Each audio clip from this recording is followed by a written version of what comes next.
Testing. Hopefully you can hear me in a second. I've got sound on the little sound bar thingy. Yeah. Okay, good. Okay, good. I apologise. Desert, I might have to reinstall that OBS. Because, anyway. Glad you guys can hear us. Thank you for your patience. We've had a few glitches. Anyway, welcome to the Forbidden History Chronicles. We'll get on with the introduction. The signs of the times. In essence, Desert discusses the history of the world and how the unseen hand has been running it from the very beginning of time. Who they are and how they have founded all of the first great civilizations that are found all around the world.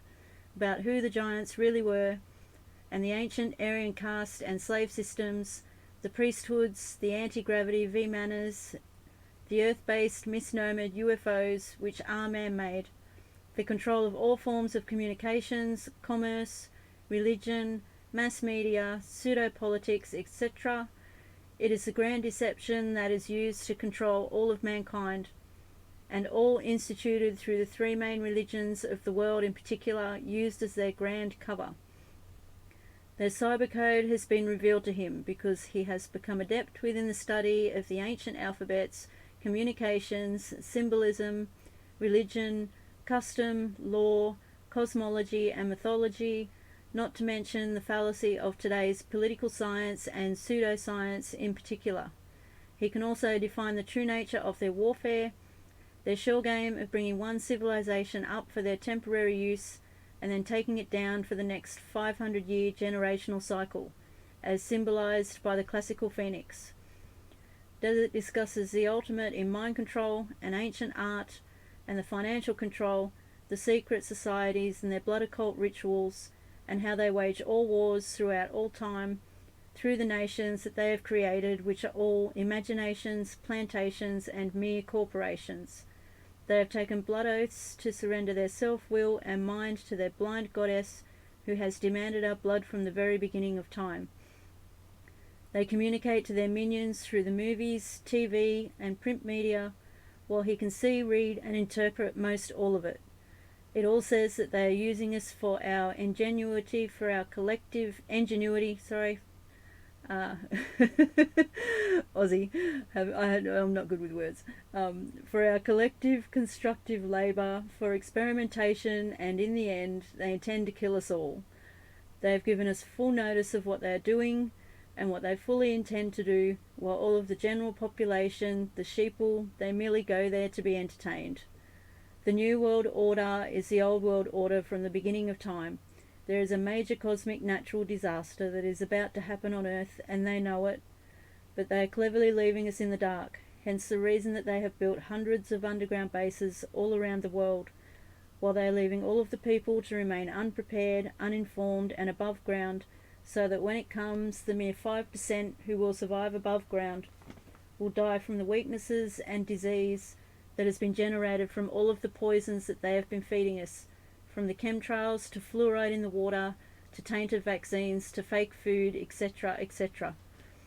They have enslaved us all by the clever means of deception, because we, most all, are their cattle, chattel, property, and because they merely wanted to harness our labour, what they always needed, which is what backs most of the world's currency through the birth certificate, but they are all through with us now. It is written in stone, as it can be seen written in the Georgia Guidestones. To know the truth is to be empowered and to be prepared. We may not be able to stop what has been done and what is about to happen, but the innocent and decent people on planet Earth deserve to know. And that was written by Dezert-Owl from Forbidden History Live, who I'd like to welcome to the program. Finally, how's it going, Desert? Hey, Ninja. It's going. Yeah. And that's the way what our planet's doing. It's going. But in the meantime, we're going to try to define as much as possible and to hope to help others on their cosmic journey so they can be prepared as we depart this dirty, rotten, stinking planet. And that way, good to have you, Hans. Good to see you here. And, of course, you have Shelley and Lynn, everybody everybody listening on the stream. Good to have you here. Yeah. And we're going to talk about words. Yes. And you're ready. Okay. I'd just like to say g'day to everyone as well. It's good to see you guys. I have something that I saw today, if you like. Can I bring it up? Okay, yeah, and Hans is making a statement, but I don't know text in a video, publish this text in a video, so I need a little more elaboration on that, Hans, but thank you for the thought. Go ahead, Ninja. I saw a video today, and I really wanted to really wanted to mirror it on my channel, but it didn't have the Creative Commons license, so I couldn't. I can put a link in the description. It's a good channel. I'm trying to remember what it's called. The Outer Dark, I think it's called. He brought up something that I've seen, but I haven't seen much of. It reminded me of people that if they're walking down the street and somebody they know is walking towards them, they can't recognize them. They can't recognize people's faces. Even if they've known that person for years, they see them walking along the street randomly, they can't recognize them. And that's what this reminded me of. It's a condition called aphantasia. And 3% of the population have it. They have no mind's eye. They can't picture images in their mind. If they're reading a story, they can't be in the story because they can't make a picture in their mind. They can't imagine anything. And that made me think of the mind control, where so many people lack reason and logic. To be able to use logic and reason, you need to be able to picture things and look at them in your mind and process them and then apply logic and reason to it. And yeah, wow, just wow. So, Desert, what do you think? And the word aphantasia. Yeah. I've not heard of that, actually. So that I'm not surprised that doesn't, everything we can imagine. Yeah. Seems to have occurred, so. Yeah. Yeah. Wow. I just did a review on mind control yesterday. I'm going to send you the testimony copy link, and you can hear a lady. It's the best presentation on how the occult are working in a 18 minutes. She wrote her first experience with being kidnapped and raped as a little girl in kindergarten by her family. And so let me shoot this to you. You can put it in the link below. The lady needs to be known, and the link that I found this on linked back to her original video, but it was already removed. So to know how to contact her, I don't know, but it's important. She wants to get the message out, and you will know how bad it really is. It is pedophilia at the core. These people are sexual perverts to the max, and we're talking of Freemasons and the Catholics that are in the occult societies. What do you want to call them? And not all of them. By the way, not all of them are, but at the top, we're talking at the top. It is run by these very deviant. They were probably sexually abused themselves as little boys and girls, and it's a generational incestuous repeat from generation to generation. And the parents rape the children, and it continues on generationally. That's what the Illuminati initiated through the occult, through the religion, through the Vatican, through the unseen hand, and it covers Islam, it covers Judaism, it covers all the traditions that we see. There may be, exceptions within religion to the rule that they were not touched, but it's hard to say, because it just seems to be the nature of the game and the way it goes, Yeah, sick, so sick. You can Skype me the link if you want, and I'll put it in the description, or Skype it to Shelley. I already did. Oh, okay, because I haven't opened Skype up. I don't want to risk. All right. Yeah, after the program. Yeah. After the program. Okay, I'll put. Yeah, we'll do. And thank you, Shelley. I can send you that one if you like, and you can have a play around with it. Okay. Flashing. If you could stop that flashing now, it's Yeah, really, I'm going to. Yeah. Psychological action for me. So Yeah. it's that's there was a movie they made where all the signs were like that. What was that movie called, Ninja? Do you know? They Live. Yeah, They Live. Right. Yeah. I never saw that from the beginning to end. Maybe Neither did I. Check it out on YouTube. Yeah, I couldn't watch the whole thing. I sort of got the gist of it and had to sort of switch it off. Yeah. Yeah. Okay.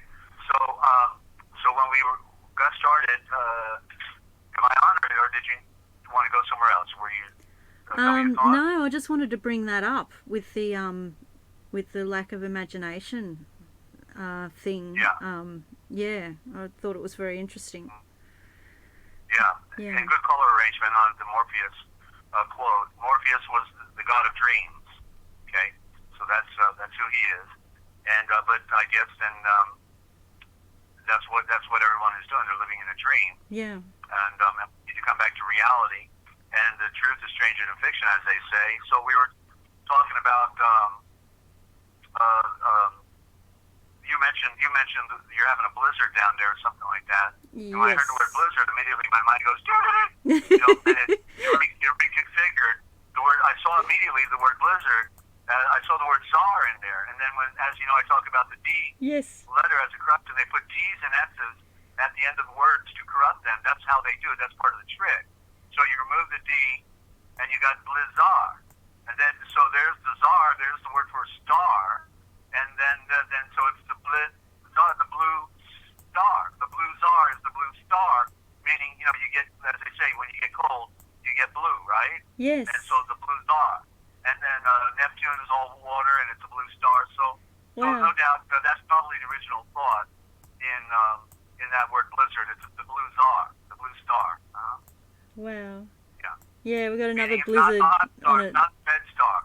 It's the cold star. Right? Cold star. Yeah, we got another blizzard on its way. It's going to hit sometime tonight. We don't get the snow. We just get the little floaty bits of ice off the edge. Blowing off the edge of the snow, and it's actually colder next to the snow than it is if it's snowing. Right. Well, stay warm down there, ninjas. So anyway, you. so I wrote down this quote on words. Okay, it's words are not supposed to control you because you are supposed to be in control of the words. So that's my latest quote I just wrote down, and it's because they put us under the spell, but the spell is not any real magical power. It's the illusion by manipulating your mind and by diversion from, as we talk about, the original thought. So they're controlling the words, and therefore they abbreviated them, and then we can never see the full flower of what that word actually is, right? Yeah, exactly. Mm-hmm. And so as I was making my tea at this early dawn, notice I didn't say good morning. This early dawn. Yes, I noticed. Okay.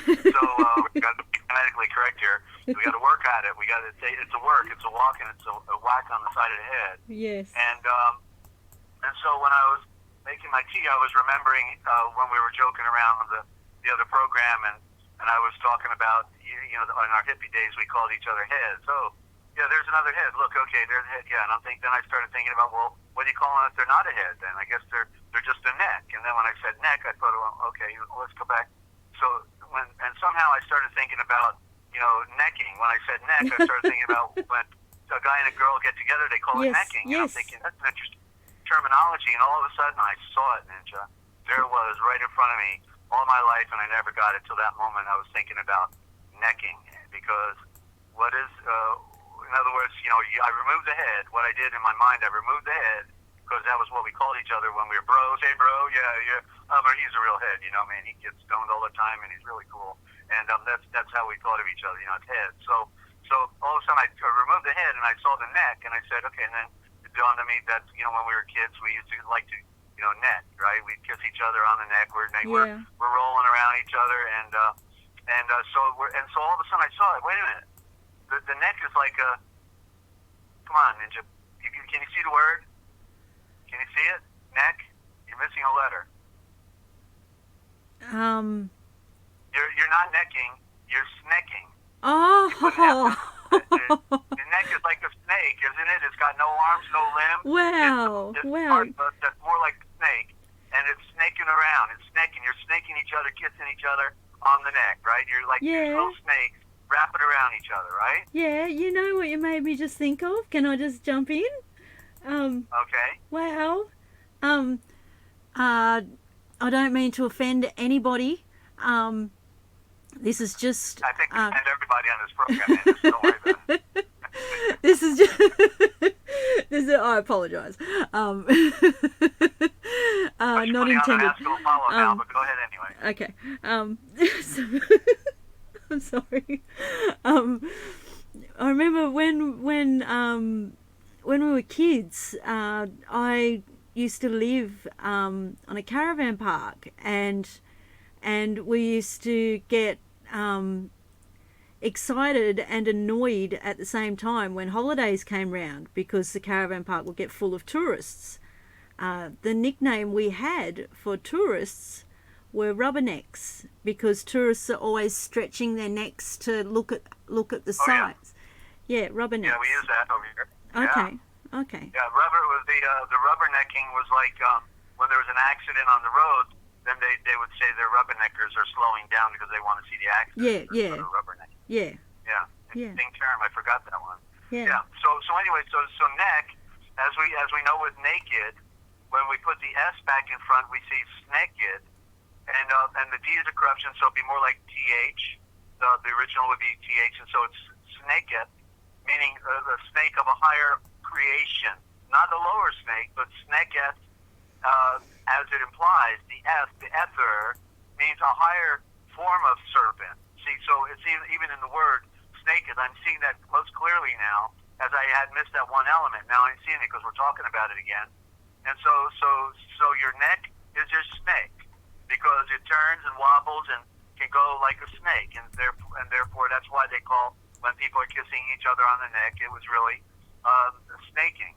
They're snaking each other. And all that stuff going on. So the snaking, yeah, and so it's amazing.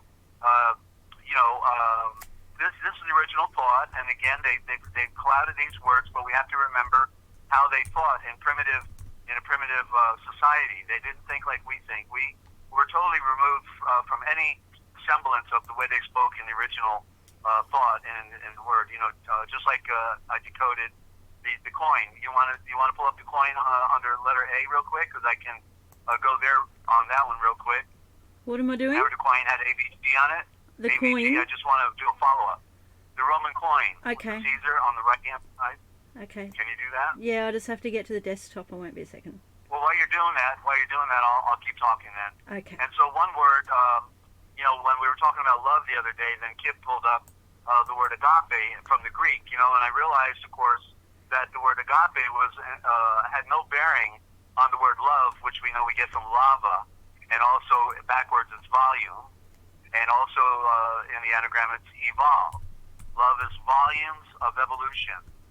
That's another way of saying it. But so agape, interesting. The second part of the word is ape.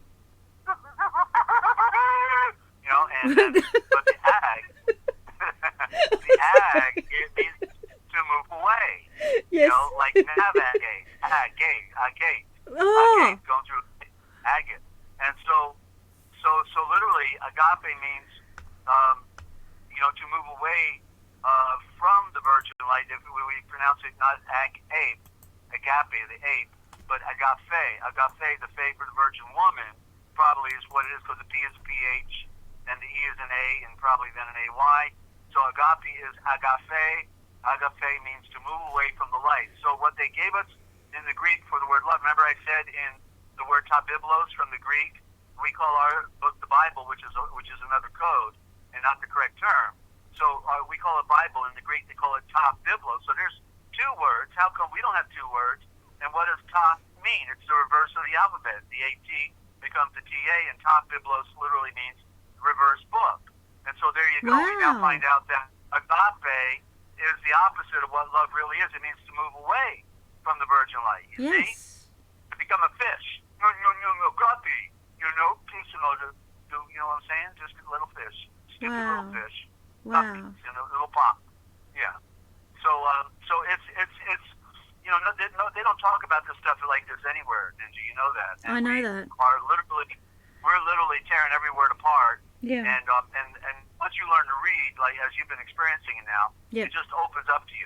It opens up. You can't not see it because Exactly. it's the mind control that didn't allow us to know that there were bigger root forms and pictures within the symbols and all this stuff going on. It's quite a deal. So on the Nero on the coin on the right, Nero, Caesar is correctly Caesar, and then it's the AVG.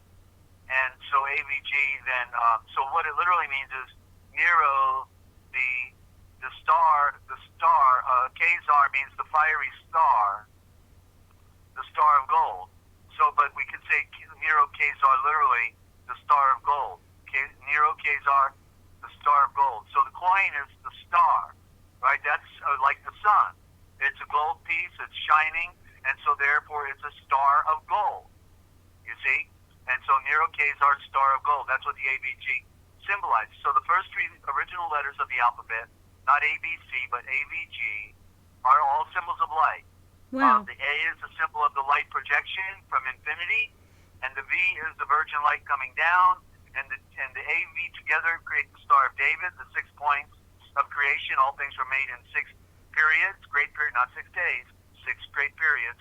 And the G then is the culmination of those two symbols as gold, and then we can also see in there the geode and geography, galaxy, all these G words that come out of it, and Gia as well for the Earth Mother.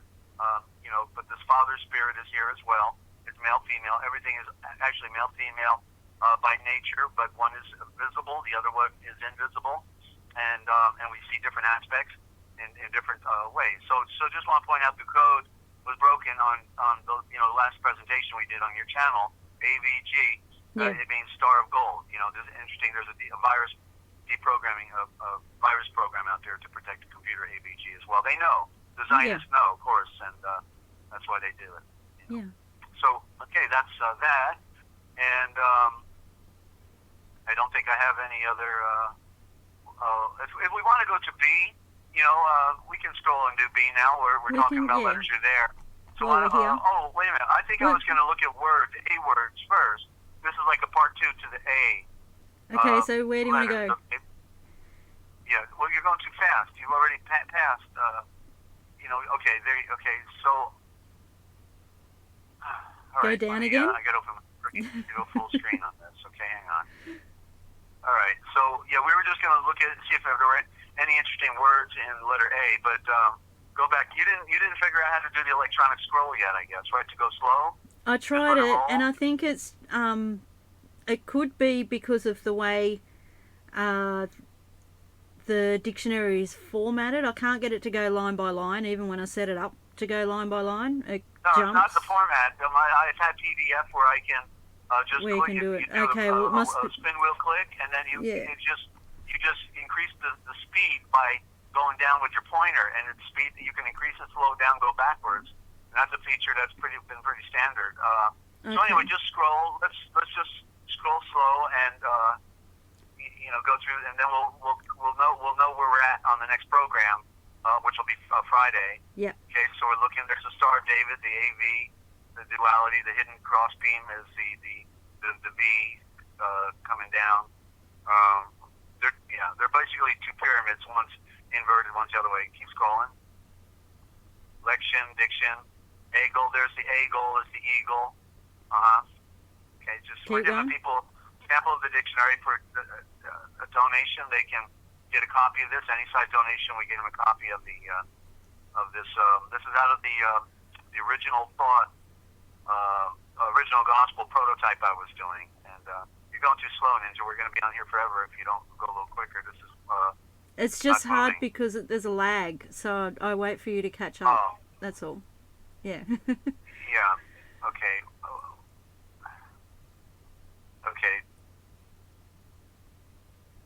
Okay. This is just we're gonna have to figure out the scroll feature so it can just scroll by itself, and we can just be watching it pass by because this is this is just not gonna work. Okay. Okay. Let's go ahead and close that out, and then we'll get on with. Maybe there's a way we can do a share screen, and I can do it from my end. Yeah, that might be better. Yeah. Well, if we can figure that out, that'd be great. Okay. Okay. So, all right, ladies and gentlemen, and you're tuned in right here to the Forbidden History Chronicles with on the channel of NinjaCat 111. I'm Dezert-Owl. I want to welcome any new listeners, and we're learning as we go here. We're grassroots all the way. They got all the money. We don't have any money, but we do get it done on a song, a wing, and a prayer. And you are our prayer, ladies and gentlemen. Your support is welcome. We're just trying to get out the most important information on the face of the entire earth, and it's about our spirituality. It's about who we are, where we are, when we are, and why we are. And we have a lot to do with that. And then and the great one who made all things, the universe, he's communicated with us through his agent, his active agent, the first atom, and also known as the Great Elohim, which is in the corrupted form Elohim, and they don't even put the word great in front of it, but he is the Great Elohim, and that's where the love comes from, and he is the one who is known as Yeshua, then put on the mask and became Jesus, was willing to put on the mask and be insulted and denigrated. The thing that's interesting about the false names, Ninja, about Jesus Christ and the word God, because when people use Jesus Christ as profanity, or they say God damn, things like that. Well, you see the beauty behind it is they're actually cursing an illusion and a fiction, and they're not actually ever using the sacred names in their denigration of of thought. You know what I'm saying? They're not using. Yeshua or Yahweh. That's ironic, that's isn't it? They're, Yeah. You know what I'm saying? Yes. Yeah. Yeah. Yeah. So, ironic. So that is interesting that they're cursing the mask. Yeah. And they're really not cursing the one, but it's still profane. It doesn't take away that it's still a profanity. But because so nobody realizes that that's what they're doing. They think they're cursing the real thing. Yeah. Yeah. Well, we do it. We don't do it to commit sacrilege. We just do it out of ignorance and our frustration of being in a stupid world and mind control. That's all it comes down to, right? We imitate our elders. We imitate the things that we see. Yeah. And don't question it. We want to be just like our elders, right? So so whatever they do, swearing, smoking cigarettes, or getting stoned, or drinking alcohol, whatever, we'll imitate them, because that's the pattern. We follow patterns, and so I just saw all my family is stupid and dumb, and so I broke the pattern, and I said, I'm out of here. I hit the road, left New Jersey, and never looked back. I'm so grateful for that.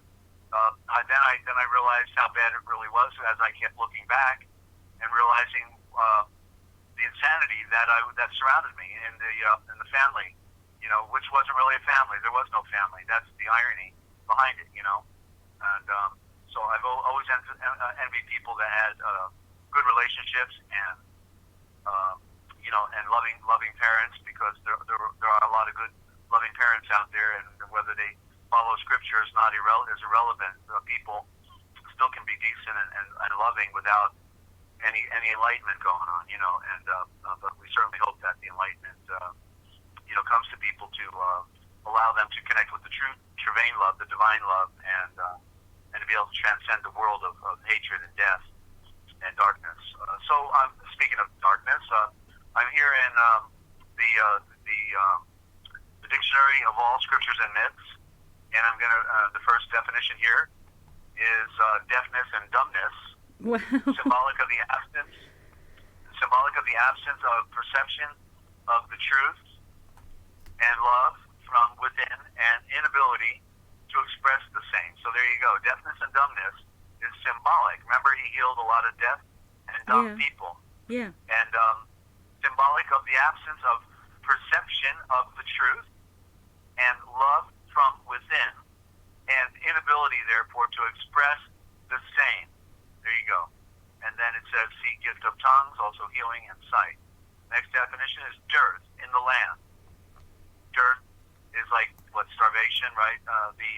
There's that D letter right in front of the word earth, we get dearth.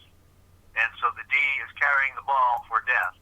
A symbol of a state of latency or a condition unfruitful of the virtues of higher qualities of the soul. See devastation, drought, Sabbath, and winter. And then we got death. We're dealing with the D words here. And so I guess it's appropriate, in order to study life, we have to study death. And so death unto life. Let me just take a sip of this drink here. The passage, as it were, of the... hold on.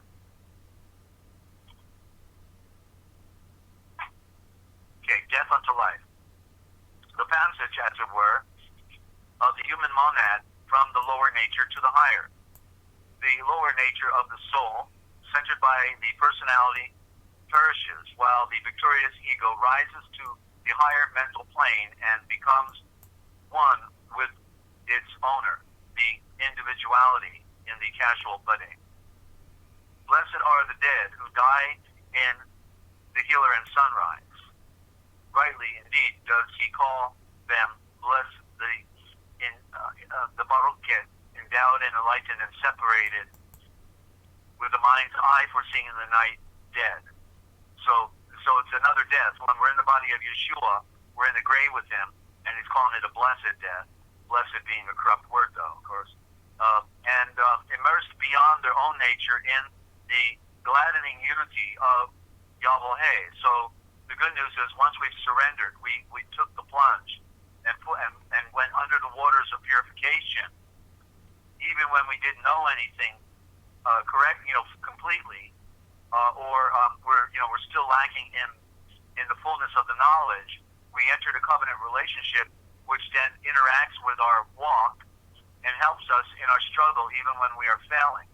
And it's really beautiful, because the Father is not here to punish us; He's here to enlighten us. And so we have to learn the lessons of life, and we have to overcome the struggle within. And the battle, the external battle, is somehow expressive of the battle that we go on the inside as well. And there is a peace. It doesn't mean you will not still suffer persecution, but the peace is what nobody can take from you. That is what we all wish to receive through the great breath of the wind and fire, aka the Holy Spirit, and through the promise of Abraham, and the promise that came through Abraham, misnomer, and it is the gift of the Spirit, and that's the fulfillment of this walk. That is when we put on the clothing. That is when the white garment covers us, and we rise from the death in the metaphysical symbolism of the metaphor, rising from the grave. Lazarus, come forth, and then we are alive forevermore, and death no longer has dominion over us, even though our body, someone may see it go into the ground, we are still alive. The dead go back to the grave. The dead are dead, but when we become alive in the Moshiach, in the fulfillment, then we are alive forevermore. As long as we maintain that, we have to maintain it. It is a work, a constant work. The death that we have to die,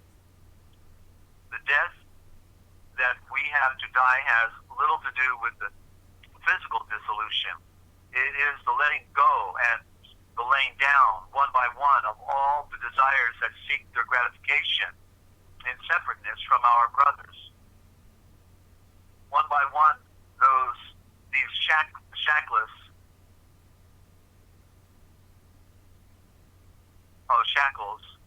have to be broken. See, they don't spell the words right. These attractions disowned, these illusions swept away. R.J. Campbell, sermon, the lifting up of the Moeshi on Christ. The lower life is the outflowing, limited life of the manifest, which ends in death, while the higher life is the inflowing, increasing life towards the ideal and eternal within. Now we have death of form, a symbol of the withdrawal of life from the form in which it has been manifesting its qualities. All vehicles of the monode of life die after a period and are dissipated into their primary atoms. The life and consciousness endure forever as they are aspects of the eternal Eshapore, or spirit. The human body yields up its life only in relation to its organizing earthly monad, which has withdrawn itself, but the lives of its molecules remain, and these set up the changes called decomposition. When we know what form really is, we know what is life and what is death. Thus, nothing is ever annihilated but the accidental, the exterior material form. Both matter and the substantial form, i.e.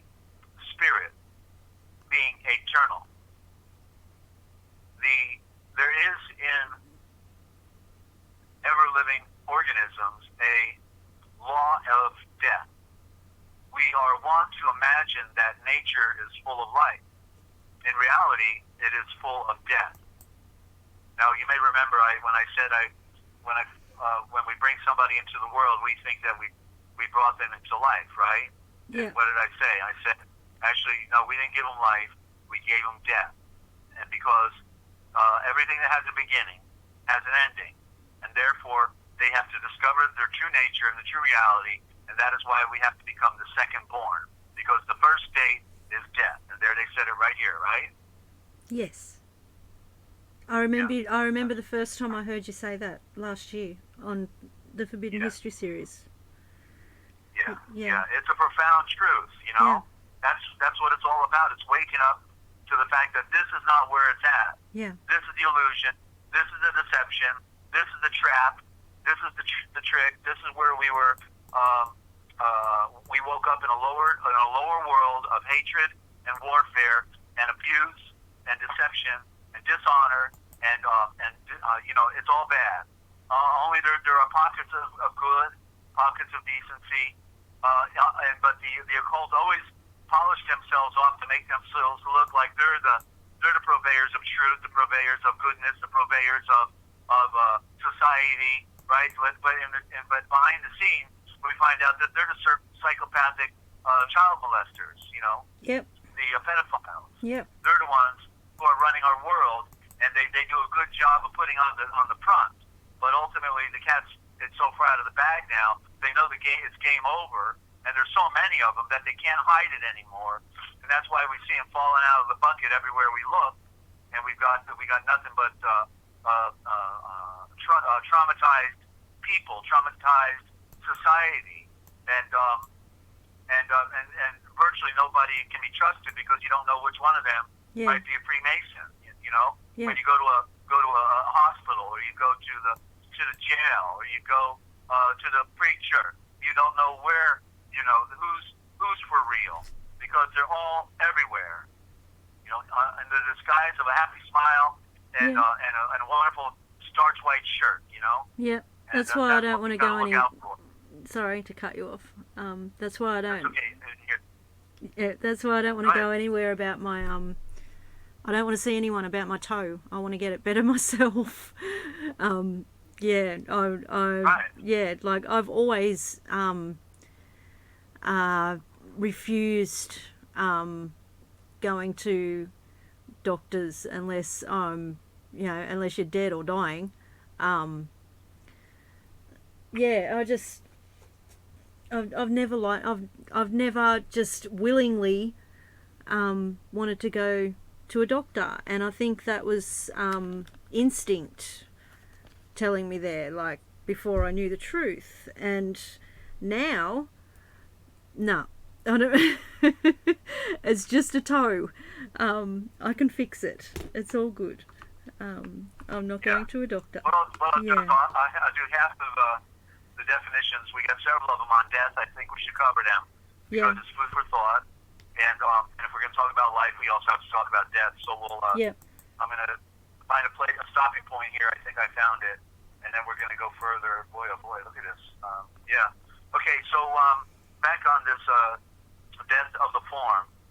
And they love to cut your toe off if you let them, because then they get That's more why money. I'm not going, or they'll try and put me on some sort of prescription unnecessarily. Yeah, that I'll just throw out. Yeah. Please get your continue. martial arts healing balm, and that's all you need. And just drink plenty of fluids, distilled water, and be healthy. So so there's an ever-living organism, a law of death. We are wont to imagine that nature is full of life. In reality, it is full of death. One cannot say it is natural for a plant to live. And I see Hans got that right. He said individual spirit never dies, but my screen just closed down. I can't read it. It's closed. Wow, really? Do you want me to read it for you? Hans got right. Thank you, Hans. Here it is. Individual spirit never dies. This is just corporal earth madness. That's a good way to put it. Yeah. And so continuing, one cannot say it's natural for a plant to live. Examine its nature fully, and you have to admit that its natural tendency is to die. It is kept from dying by a mere temporary endowment, which gives it an ephemeral dominion over the elements, gives it power to utilize for a brief span the rain, the sunshine, and the air. Withdraw this temporary endowment for a moment, and its true nature is revealed: death. Instead of overcoming nature, it is overcome. The very things which appear to minister to its growth and beauty now turn against it and make it decay. Yeah, so it was just like we see sunshine and water is very good. Now we see the sunshine is destroying the earth because there's no UVB or there's no ozone layer. We see when water is good for life, we see now people drowning in it and dying. All the animals of the ocean are dying because the water's too warm. So there's a duality within the structures of everything, depending upon how it is used. Life is merely a temporary suspension of these destructive powers, and this is truly one of the most accurate definitions of life we have yet received. The sum total of the function which resists functions which resist death. That's H. Drummond, Natural Law, and so on. The above presents only a negative view of life. Life is a directive agency from higher planes, guiding growth according to specific patterns of animals, vegetal, and mineral forms. The withdrawal of the directive agency is death of the form. And then we have death of the personality. Personality is one of those ignominious terms, just like individual, which really implies corporation. Person, though, is a serpent when you rearrange the letters. Serpent. Wow. T on serpent. And a symbol of the perfecting of the lower nature of the soul, which implies its dissolution and the rise of the earthly consciousness to the higher mind. The personality or character is always said to be mortal. Well, mortal means death. It disappears as it unites with the immortal individuality at the end of the cycle. For since by man came death, by man, actually the word would be Ashon. By Ashon, the royal eye that came down. By the royal eye that came down, death came because he closed his eyes. That's why. By Ashon came also the resurrection of the death by Yeshua, of course, at the end. the second Adam, which is really the first Adam in the original sense. For as in Adam all die, so also in the Moeshiach, Christ, shall all be made alive. 1 Corinthians 15:21-22. Blessed are the blessed is blasted. That's Barucheah, endowed and enlightened, and separated with the mind's eye, foreseeing in the night are the dead, which die in the healer and sunrise, Lord, from henceforth. That's Revelations 14:13. Of course, we transliterate right here on the broadcast, ladies and gentlemen, because we are sharing the original thought. And now we're going to have to get a picture of the neck. Snack. Snack. You want a snack? Snack? Have a bite. Ah. I'm sure there's a GIF out there somewhere. I want to bite you in the snacker. Yeah. All right. For since by the fall of mind, that's man, came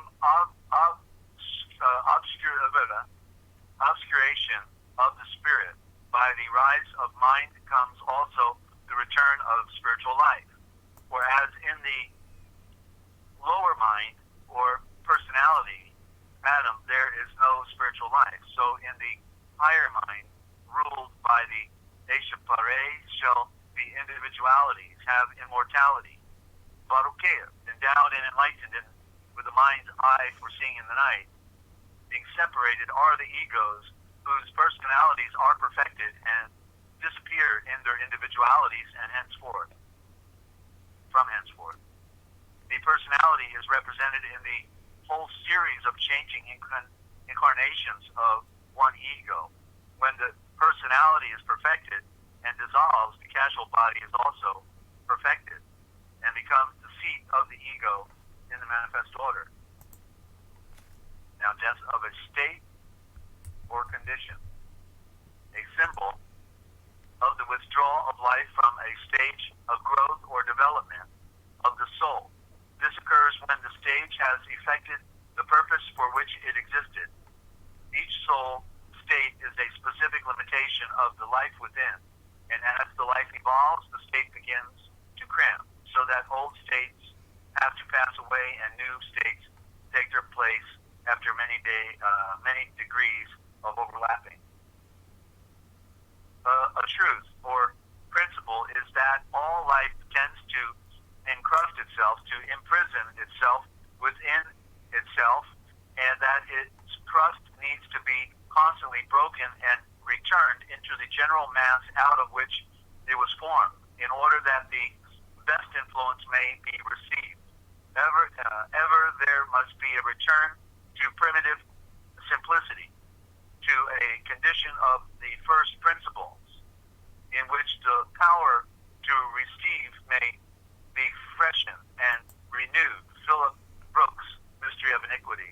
And as I was just reading that part right there, I thought about the traditional Native Americans who lived in teepees. That they lived in a family, Oriental society. The elders were the most respected. They could not put an eagle's feather in their headdress unless they did a great work for their people. These feathers represented great works that they did for their people. They were serving their people. That if ever there was a paradise on earth, many of the plains tribes that lived in their teepees represented that. If anyone, and I have, studied their cultures, I used to do 2 Native American programs, the free Leonard Penn.com, the world's #1 political prisoner, and then what was the other one? With the Wisdom of the Native Americans, I used to do. So I've read out of different, books by, like D. Brown, Bury My Heart at Wounded Knee, or The Wisdom of the Native Americans, another book I've read out of, and many of these tribes live the idyllic life of an ideal of what we think of when we say Christianity, but they got easily demonized because they're wearing feathers and leather skins and living in a teepee, so it's easy to demonize people like that. But when we study their cultures, we find out that they lived on the highest level of sacredness that is unsurpassed. And they even were quoted in one of the books saying, that they say that we worship the sun, but we don't worship the sun. We recognize the sun as the great logo, and that the great spirit is behind it, And so when we hear their their own words and not what's been shoved down our throat or in our ears, then we can recognize the fact that these people were they followed the Savior's story, but in the trappings of other symbols and metaphors. Yeah. It's still the same story. When I studied the Native American Navajo sand paintings presented once by Joseph Campbell, I was astonished to find the Savior's story right in the sand paintings, the Navajo sand paintings. It's one story. Yeah, it's one myth. One story Yeah. told from different perspectives. Point of view. Yeah. And Joseph Campbell called it the hero's journey. They were all talking about transcendence into the higher realm and having the victory of light, and all, but with all in different cultures with different words and symbols. Yeah. But no, they all had the symbol of light. They all had the basic symbols, the twin, the duality. These things were prevalent in most all the mythologies, and but they are to be interpreted correctly and not literally. You see, that's the challenge that we have with metaphor and symbol, and it's so easy to demonize what you don't know. Yeah. I saw. Sorry, I saw something. I just want to say good day to Kip. And I know you have an answer to a question or a statement, but can I just jump in and say that while you were talking about the Native American Indians, I noticed that that they live in teepees that are shaped like an A. Oh yeah. Yeah. Well, not only that, but there's a hieroglyph in Dezert, falsely called Egypt, on the walls, and it looks just like a teepee. They got a hieroglyph that looks identical to a teepee. Wow. And I don't want to, every time I see it, I always think, is that telling us something? Is that referring directly to a teepee? And so it sure looks like one. I don't know what to say about it, but it is the letter A. Yeah. It's a symbol, therefore, of life. From that standpoint. Yeah. And yeah. Wow. So, well, what I had, I was taking note of. I'm sorry. Did you finish your thought? Yeah, that was all. I just wanted to get it out there before we moved on. That was all. Yeah. So yeah. Please continue. Yeah, I know you want to speak to Kip while we've got him here. Well, no, Yeah. I had actually addressed it right at the beginning of the program because it was not that I had a question, but it was the Greek. I did the definition of agape. I'll just have to pull it back down again. If I can find it, hang on. Where is that? There it is. Okay. Yeah, because when we were talking about the word love, Kip was referring to the Greek, and I was pointing out that when I looked at the word agape, just like the word Bible, which is the incorrect terminology for our book, Schultres, correctly what we misnomer as scriptures, the Schultres is the shulfar. The book is the shulfar of the Schultres. So there's the word knowledge in both words. The Bible is the shulfar, it means the soul fire from afar, and the Schultres is the knowledge of the mysteries of the three, the mysteries of creation, the three, Father, Earth, Son, Spirit, Mother, Father, Son, Sun, Earth, Moon, the three stars in Orion's belt. But anyway, so when we look at the word, so my point was the word Bible. Then when we see it in the Greek, it's ta biblos. And so interesting, we've only got one word for Bible, but in the Greek you got two words, and it's ta biblos, and ta is a reverse of the alphabet. So if it's not the AT, but the TA, ta, the reverse of the alphabet, then it means reverse. And so biblos, of course, flying means book, and so ta biblos means reverse book. And my point then with the word agape, which correctly would be agape, which literally means means to move away. Like when I talked about the word agreement, that agreement is an opposite of what we think. It means to move away from the paper, not to sign the paper, not to be in agreement. But that they never tell you when you enter in the unilateral contract all by yourself on that paperwork. You're the only one on the paper. How can it be? Because it takes two to seal a deal. And so anyway, agape literally means to move away from the virgin life. You see, so it's the opposite of love, and that's the same deal. That's what I said. They did reversals on all of our, in our minds, in our book. They put S's on words in our scriptures. They put D on the end of words, to kill them. to hide the nature of the word. This is the game that they play. So agape is a base, and also a fish. You know, that's kissing all the time. How cute. You know, that's what they put it on. Just like Jesus means, you know, you pig snout. You know, they're just having a party on all of us. We love Jesus for what he originally represented, but when we grew up and came to the knowledge of the truth, we realized that Jesus was a mask that he was using until we could identify the true nature of his being as Yeshua, the knowledge of all creation, which is what his name means. And as it says in the Revelations, I will give you another name that nobody is naming. You see? Because they're not naming it because it's sacred, and they don't want anybody to have it or know it. But we all eventually woke up to the original thought in one place or another, and that's what's going down. So, Kip, hope I've been hanging on to that one for you, so we got it to you, all right? What's JD in? And put that up there. And and anytime you got an interesting observation on the road, you're always welcome to bring it on. We can call you on your cell phone to a three-way and bring you on this program here with Ninja. You can call direct on the. I think we've done. I've spoken to Kip during a live stream, so it must have been we've done it here already. So yeah, cool. Oh yeah, we did. We know it works. Yeah. Yeah. Kip saying that's unreal and that's heavy. Yeah, it's heavy, all right.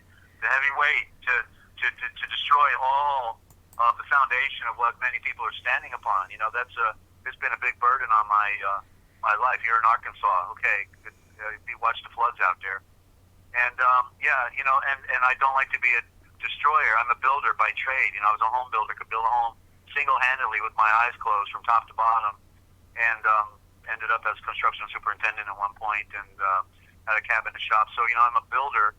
And yet we have to destroy the illusions in order to be able to then, you know, build the correct narrative. We got to pretend that we don't know anything, so that we can learn some things that we've never heard before. That's the challenge, because people they become they're defensive. They want to defend what they've been standing for all their life. They can't imagine that somebody would lie to them, you know, and so they're bigoted. Because they already think they got it, they don't have to learn anything else. I already know it, I've already got it. So you know, and you know that character type is pervasive within religion, and people will die for their false paradigm, and it's very tragic.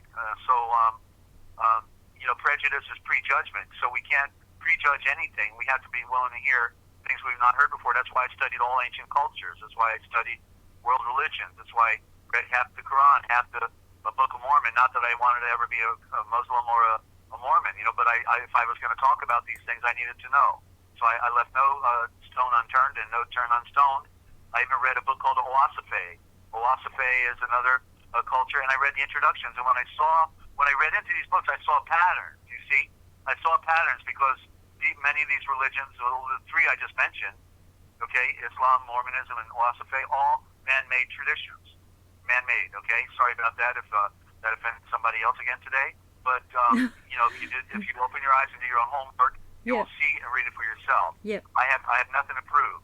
You know, I've already done my own homework for myself. I only need to prove it to myself. Okay, I put it on the table, I leave it there. There's no argument. You know, there's nothing to argue about. Either you can research something on your own, or you can follow what you want. I have no problem with that. You know, I respect all people, and I respect the gutter drunk, you know, because they're worthy of good treatment and help up if they ever wanted one, you know. Yeah. So it's a tough world, and but we're going to get through it somehow. In the great mystery, we're going to get through this. So death, the last definition, then we'll post it right there and go to a break. Ninja, were you going to jump in? No, I'm just agreeing with you. Oh, you're in agreement. Then you're moving away from me now, are you? Gotcha. You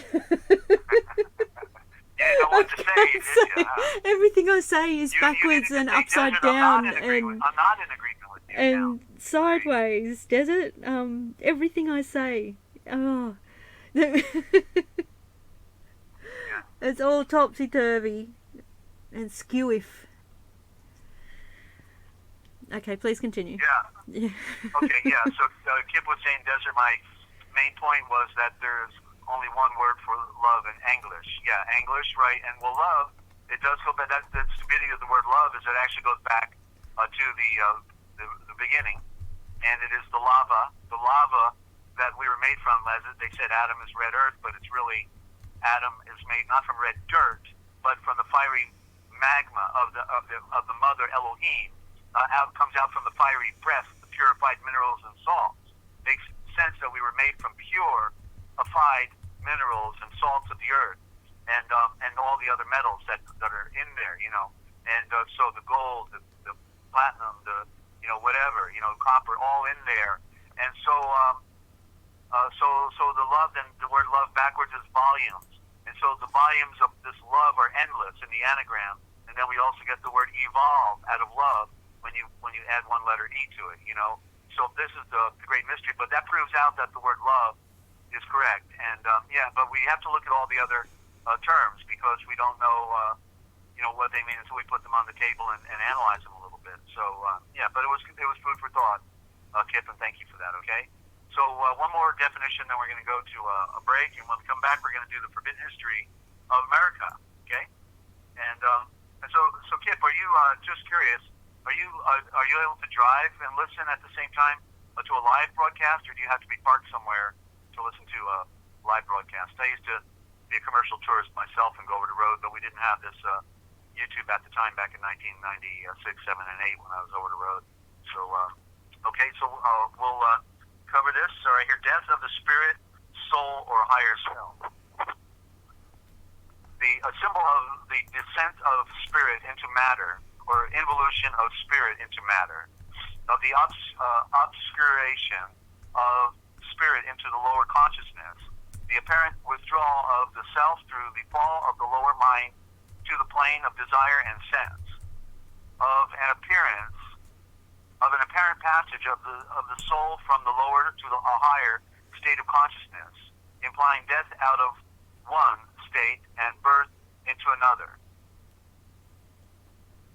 Oh, you do voice to text, and you can listen. Voice to text. Okay, I'm not sure I get that, but thank you anyway. He doesn't need. He can do hands free.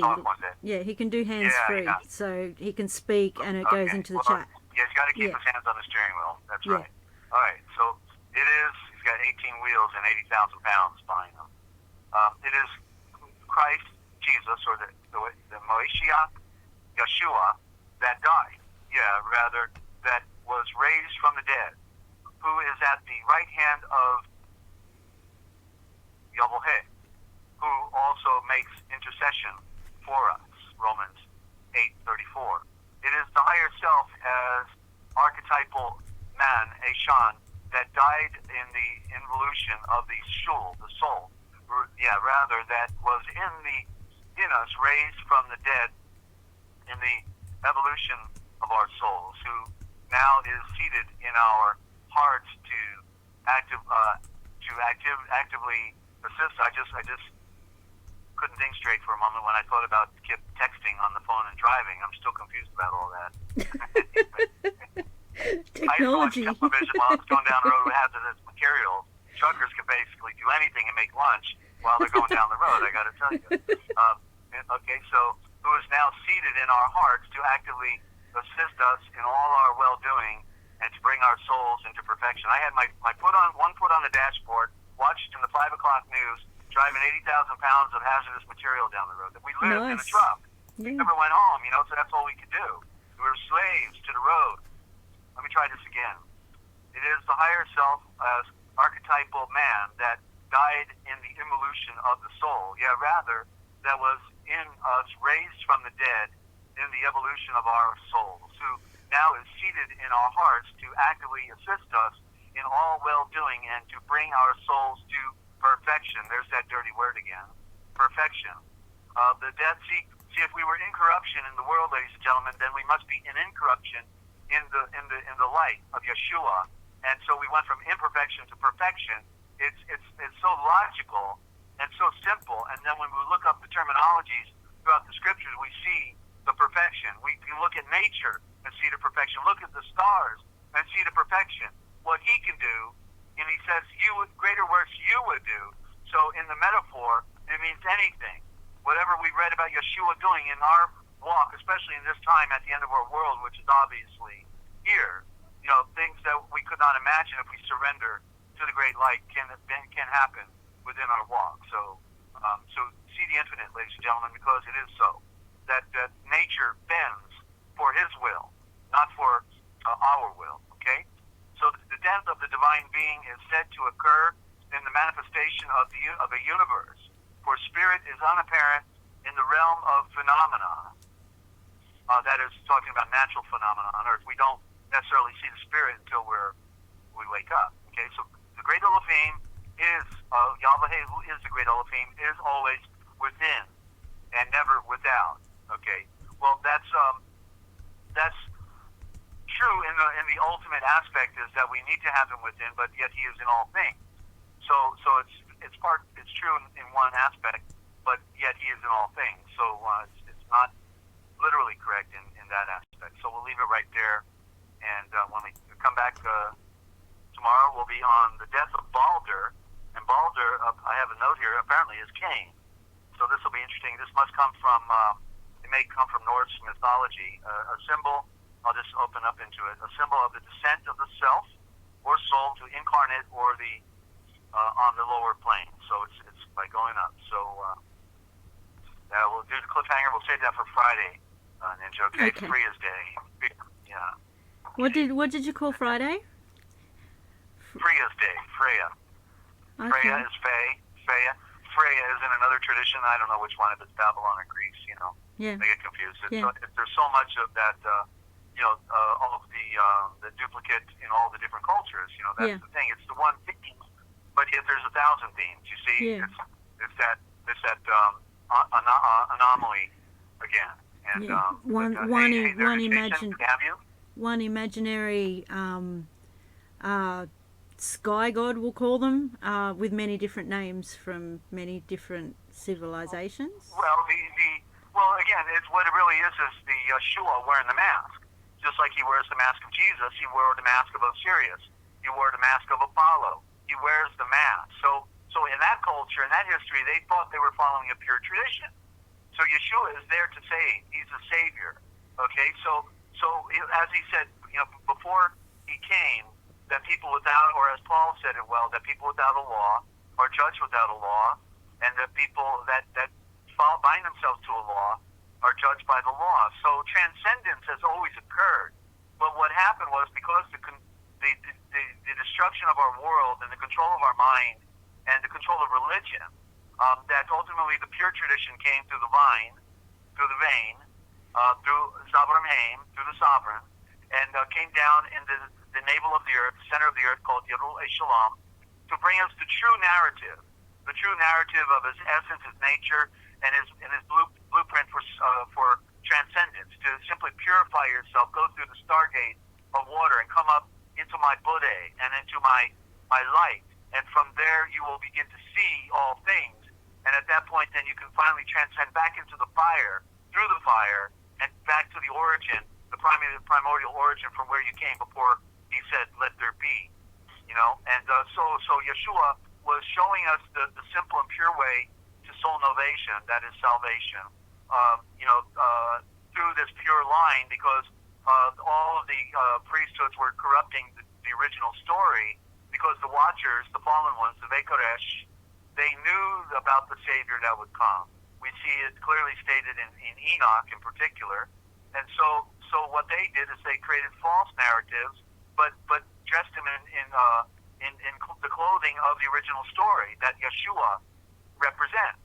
And they're just another story of the other story. That's when in Revelations, where it said, and Yolganun said, John says, and I heard the voice that spoke with me, that was the same voice upon the many waters. The many waters are all the other traditions in the world that were following a Savior narrative. It's the same voice of the many waters, and it's the voice that was speaking to him. You see, it's a duplicate. That's what it's about, duplication. The only thing is behind it is a corrupt priesthood. They're telling you to be good, my son, and confess your sins, and to get on your knees and pray every day, and but while the priests are back in the back room eating pork, raping babies and drinking blood and living the high life. But everybody else out there, they're thinking it's all legitimate, and so they're giving it their all, their heart, and in the process of giving their all and their heart, then the Spirit can also touch them. You see, it wasn't that, before. In other words, we're talking before Yeshua. He's not gonna, his whole. If you purified your heart, no matter how you did it, you think the Spirit's not going to communicate with you? You put It's all corruption, yes. no longer hurt anybody, right? Look up to Him, and He's not going to communicate with you. It's all the heart. It's all the heart. Like, look at me as a perfect example. Like, didn't I know the word. I didn't follow anything. Just searched for truth with all my heart, and and wow. And so there's a double meaning in the scripture that says, mine is the way, mine is the life, because I am the way. He says, I am the way and I am the life. So it's true. He is the way, but in another statement you can say, His way is the way. And His way, what is His way? It is purification of heart and mind and being and action. So it's a purification. So anybody, anywhere that didn't have the benefit of hearing this story, are not discounted by Him, because He loves all people. He loves all things. So if they purified their hearts and their minds and their actions and dedicated themselves to serving others, then the Great Spirit would communicate with them, just like He did with the Native Americans. You think they made that up? You think they lived that perfect life and they weren't connected? Give me a break. Go read the book, Bury My Heart at Wounded Knee. You find out these people were so connected, they were ready to die, jump off a cliff, do anything for their people. They gave their life to serve their people, and that's what we're supposed to do. That's what we're doing here right now, as little as we're able to do, with what we've been handed. So it all comes to us in a great mystery. But we know one thing, that the one who made all things is the one who sees all things. He knows all things, and therefore nobody is discounted. And anybody, no matter where they are at any time, that would transform their heart, their mind, and their being and their action towards Him, He hears them. That was before Yeshua. That was in the Old Covenant world. That was before the flood. And it also then is after as well, because the occult took over his tradition within the first 100 years, and most especially after 300 years in the division of the Roman Empire and the up and coming of Constantine the Great, who wasn't great at all and was a big fraud, and it just converted Christianity to Mithraism and another occultic tradition, and created false narratives in the Promised Land to once again control our scriptures and control our minds.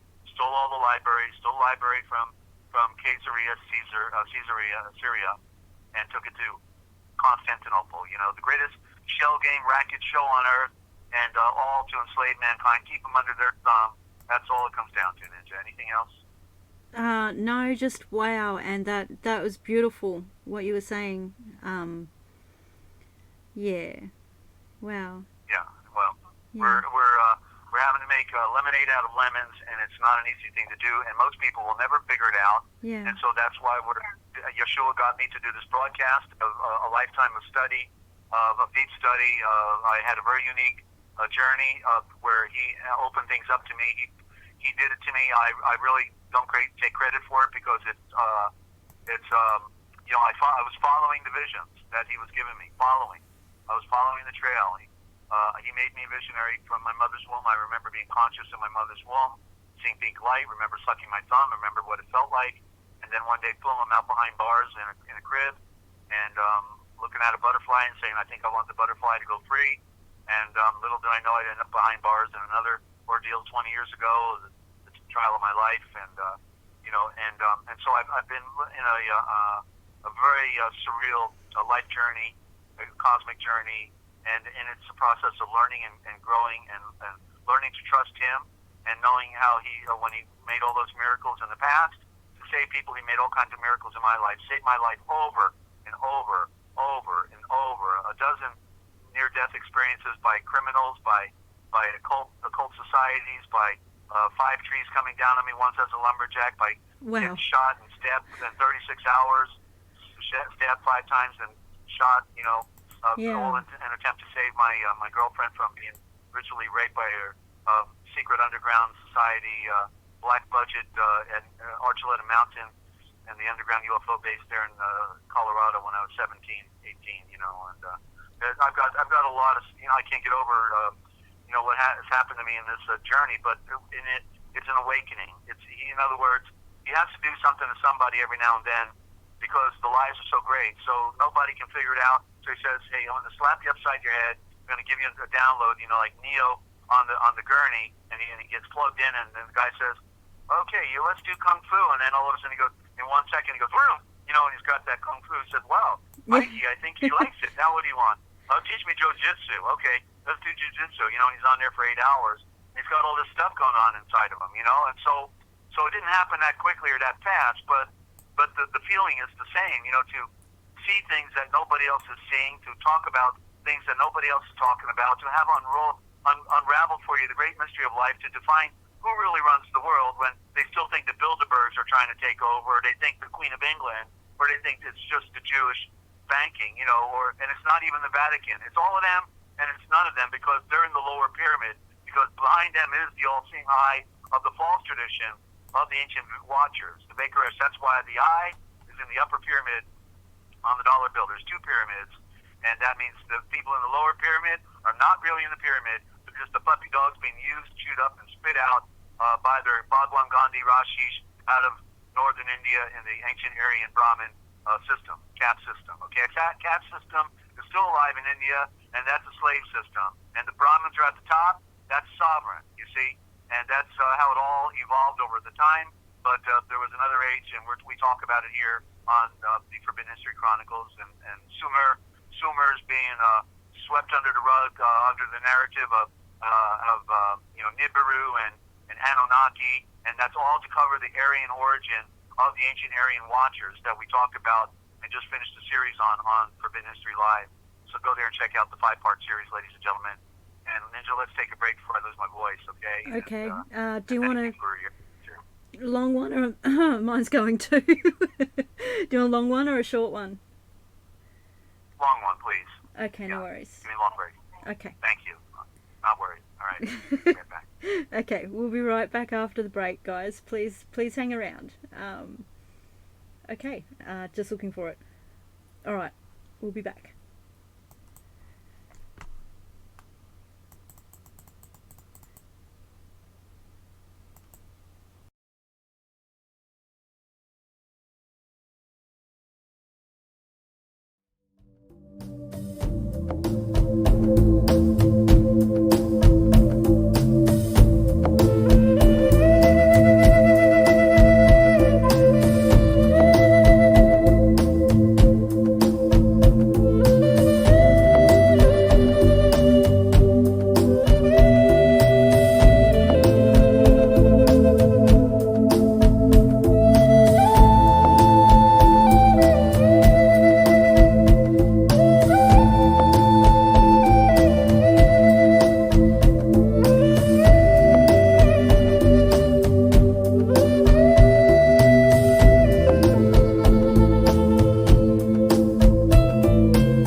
Okay, welcome back to the Forbidden History Chronicles. You're here with NinjaCat 111 and Dezert-Owl from Forbidden History Live, the Forbidden History series YouTube channel. All links are in the description. If you're not subscribed yet, please do, and check the bells. They're both amazing channels. Also, there's a couple of new channels that we're just starting to get going. Please subscribe and check the bell on those ones as well.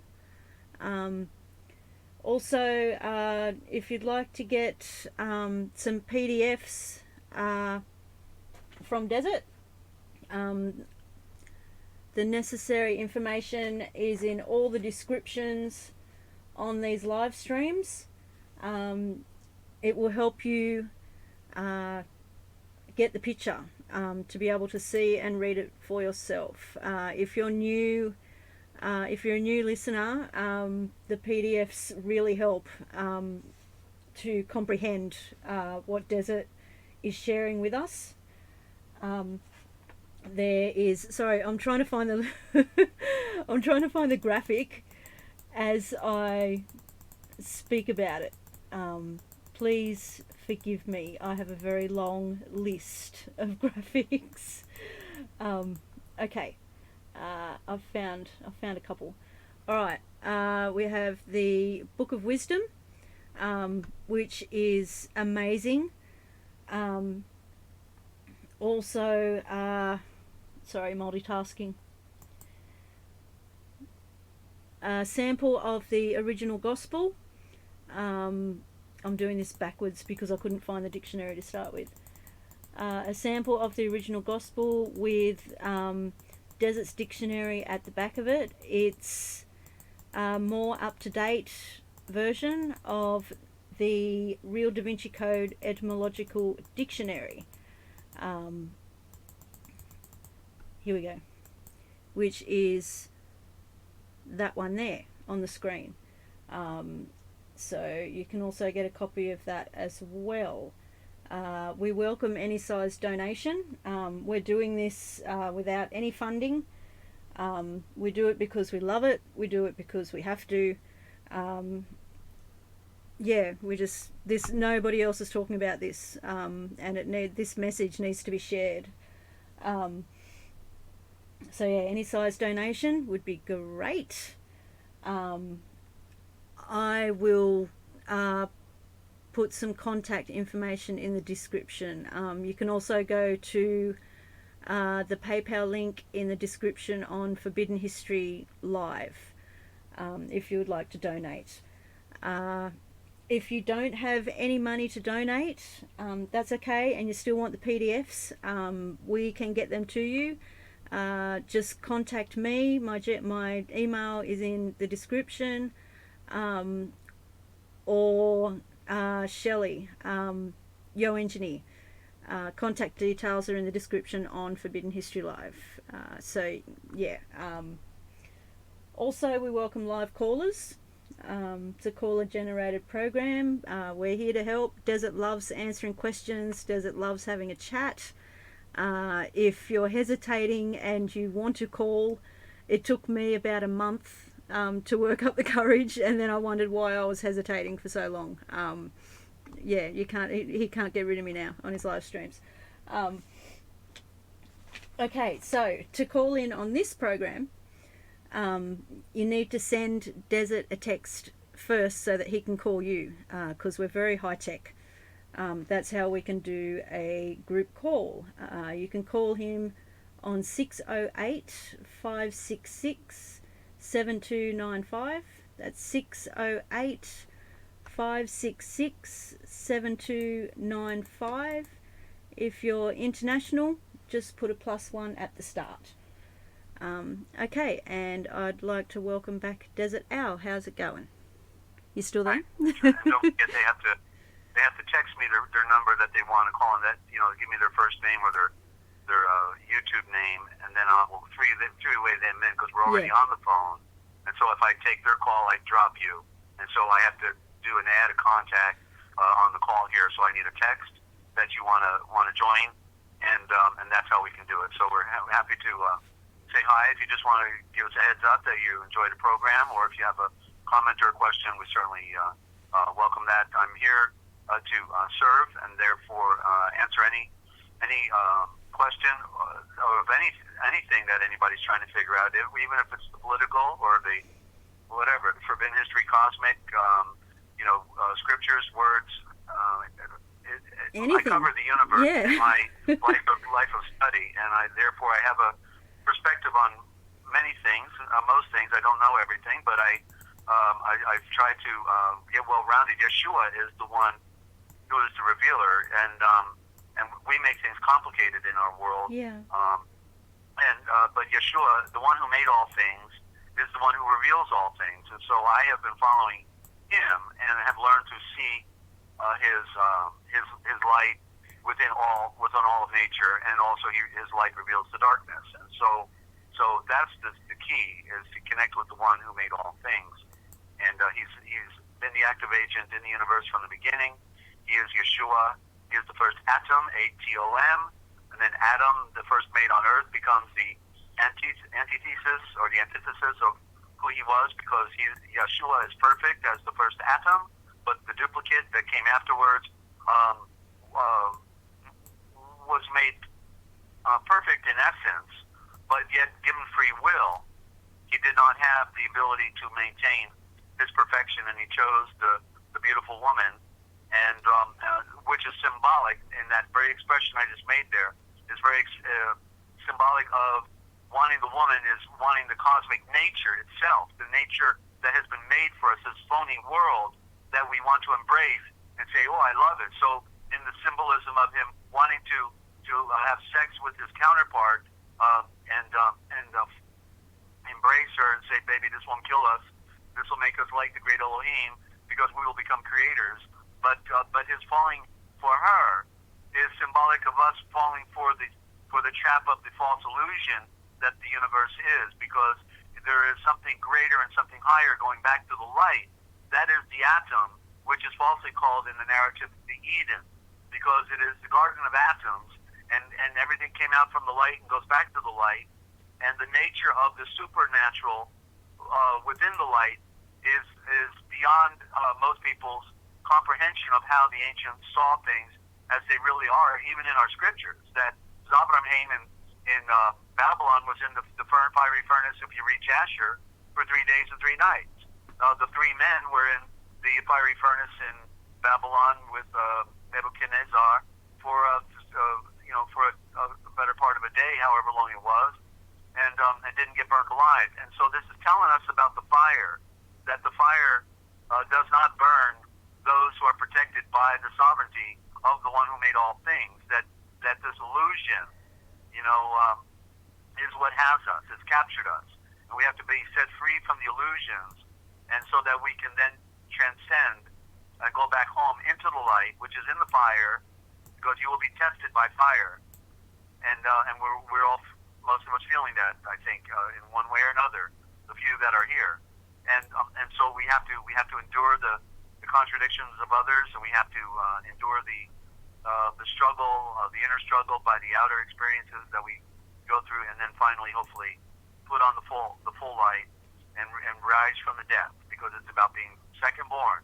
We're in the age of the second born, even though it's been hidden away and stolen from us by the occultists. They can't truly hide it, only from those who are deceived. But then once we wake up, then it all becomes clear, and it all unfolds, and we all can get the picture. And that's the beautiful part about this narrative, Ninja. And it's for the few. That's why we have few listeners, because they people are not deep thinkers, and they've heard the repeated false narrative over and over, and that Jesus loves you. Yes, I know, for the Bible tells me so. And there's nothing you have to do to change yourself. Just come as you are. Be a filthy, worthless, stinking rag, and just come as you are, because he loves you just the way you are. What a big lie! Because he said to rebreathe with the breath of a star, to transform yourself in your being. Even his followers, the night he was betrayed, were not transformed yet. They were not what we would use the term convert. but they were still trying to figure him out, and therefore that's why they all ran, they all fled, and then Kefe even denied him 3 times. You see, because they were not yet transformed. They were on the road of learning. They were studying from the tree of knowledge direct, and still were not transformed. They couldn't even remember that he told them he was going to rise from the dead. They couldn't even get that. Something so basic, he told them several times over. And Lazarus was an example of it, just before he did it, days before, in the last week, And so it is so difficult to overcome the false narratives and the phony verbiage that has been fed to us from day one, and to recognize the Indo-Germanic that we're conveying here. We're only revealing the truth based on original thought, and it is a science, but it's far easier actually than learning Hebrew or Greek. That's what's so beautiful about the Indo-Germanic, because we're speaking it already simply in a corrupted form, and the alphabet that we use in the capital letters is the original from the beginning, and that's what's so in our face. They love putting it in our face, because just like they turned the name of the book Matthew, Mark, Luke, and John to go spell, not Evangelion. They took that word out and put go spell in there because they know you can't spell. They're so brazen in their own confidence of what they have done, their machination, their great machine of their beast system that they have engineered. All the puppy dogs a part of it, feeling so important because, I'm in the secret clique. Oh, right, I get to smoke pot and give secret handshakes, and but in the end you go to dirt, slime. Okay, you go back to the dirt that you came from. You came from the dirt. You didn't even come from the fiery magma. If you did, you'd have better head on yourself. Well, we all did really come from the fiery magma. Did you know what I'm saying? That they go back to the mixing pot. That's why in Revelation it says those who are the liars and the beaters and the cheaters go back into the lake of fire with sulfur. Well, a lake of fire with sulfur on planet Earth is a volcano. So we had it at the beginning when the first man was made out of the fiery magma. The red dirt is not red dirt; it's red magma. And at the end, is what it's saying is you go back into the mixing pot. You do not transcend, fool. You go back to where you came from, death. And where it goes beyond there, it's hard to say. But the fiery lake of fire has been connected with the false narrative of hell. But hell is the word grave. Sheol is the word grave. Hades is the word grave. And so we have to define words according to the true nature of things. And so the grave is a hell from that standpoint of being a torment, because our body is a hell. It's a grave. It's a tomb. It's a shell. It's all these things. And so I could go on, but I better get on with the forbidden history of America and find out why is it that people want to support the beast? The Vatican New Atlantis that was only pegged to be here for 500 years, all an open secret. It was pegged to be here. The phony discovery of by Christopher Christ of Fire, Columbia, the 2 columns. Isn't that interesting? Can't we read the symbolism there? Christ of Fire, Christopher Columbus, Columbia. How? Well, they must have just given this guy a new title. But you're no longer going to be known as Gandhi Wandi. You're now going to be Christopher Columbus, and go do a phony discovery. Go to the northern hemisphere looking for India in the southern hemisphere. Don't worry, all the mariners are going to laugh at you, but you're going to be serving our beast system, so it don't matter. And then he tortured and unbelievable torture of the native peoples on the islands when he first landed there. Cut off their hands and their feet, set sick dogs on them to tear their flesh off. And so the people were so terrorized by Christopher Columbus that they literally en masse hung themselves from trees or jumped off of cliffs with their entire families to die. Wow, I didn't know that. Wow, I didn't know any of that. Wow. Oh, yeah. Oh, it's such a... He wanted them to dig dirt and find the gold. He immediately enslaved them and tortured them and terrorized them. And you can imagine what they must have looked like to primitive people when they're wearing their armor and their swords, right, and their helmets, and and they got all their animals they've never seen before.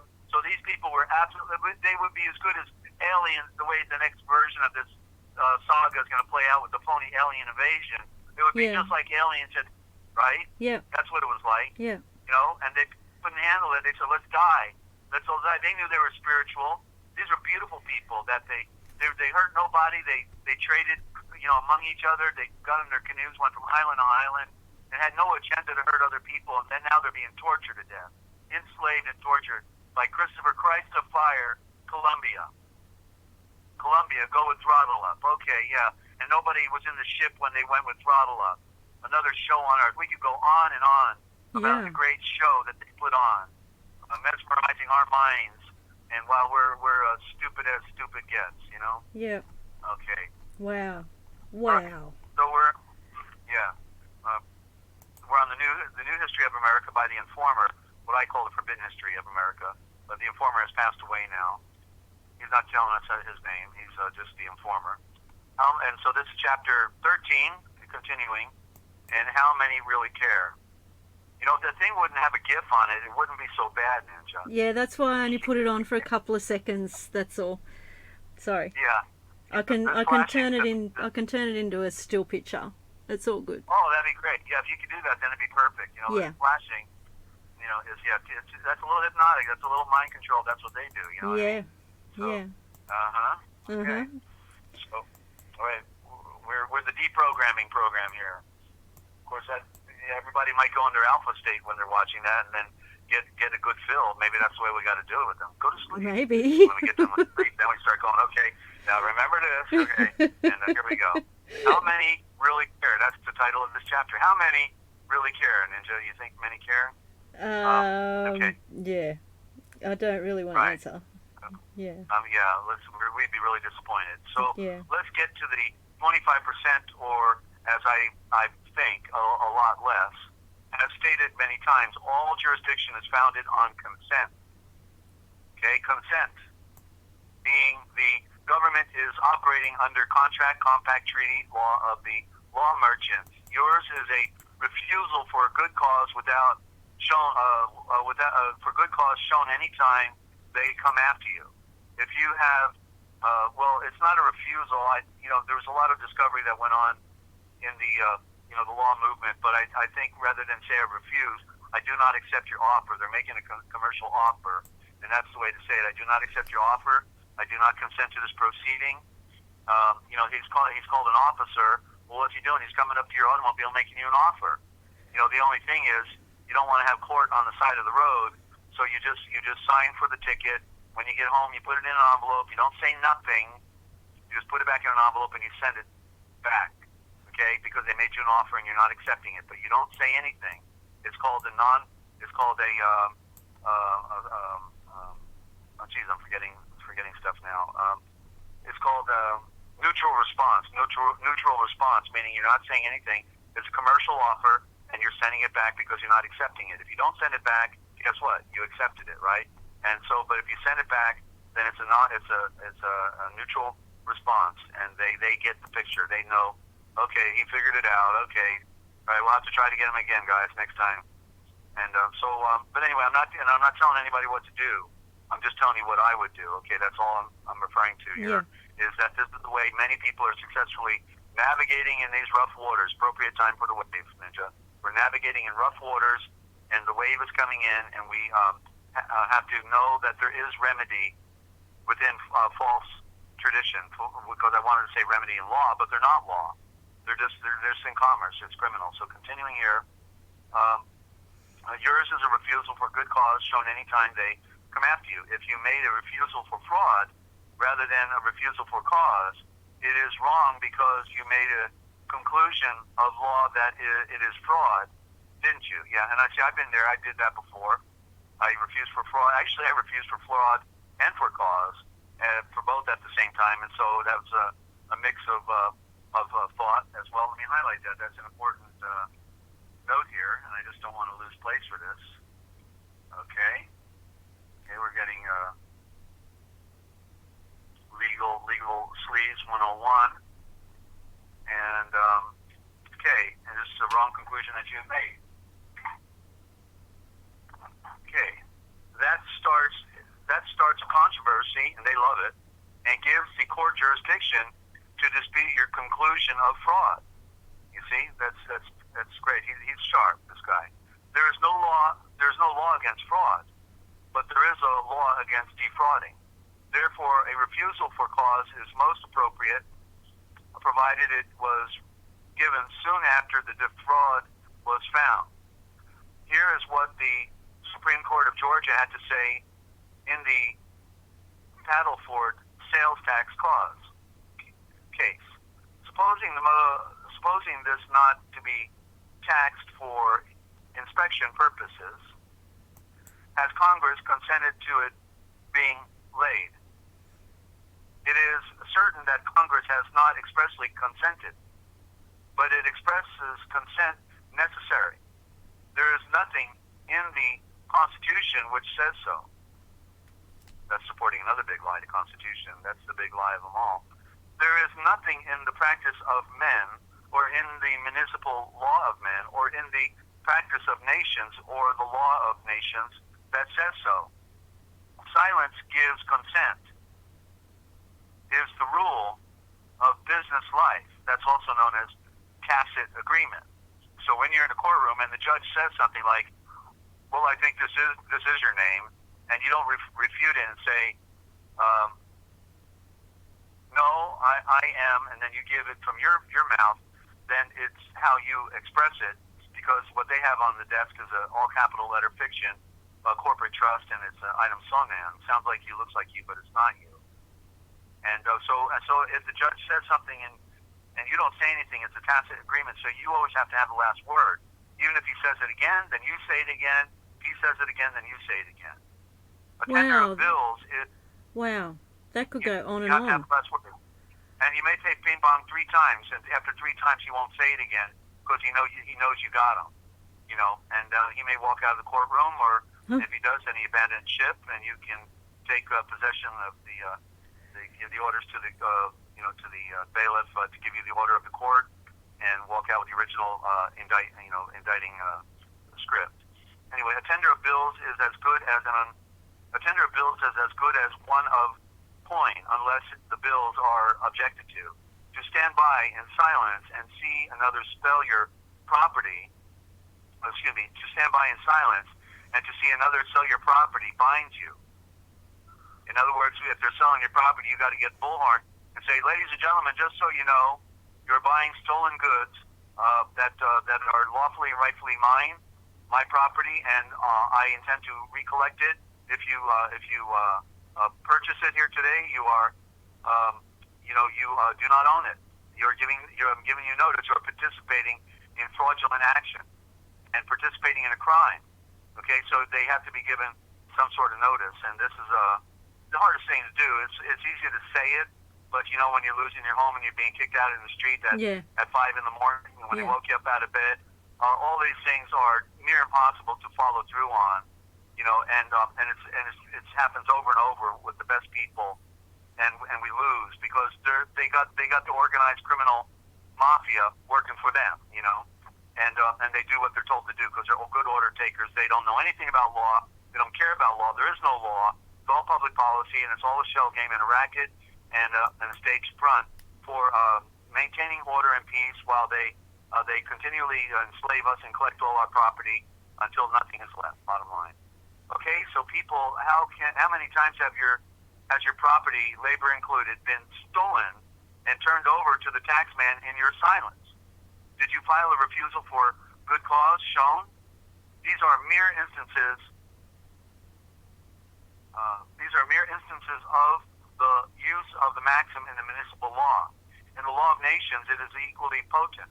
Silent acquiescence in the breach of a treaty binds a nation. Vattel, Chapter 16, Section 199, Book 1, G Book 2, Section 142, et seque, as to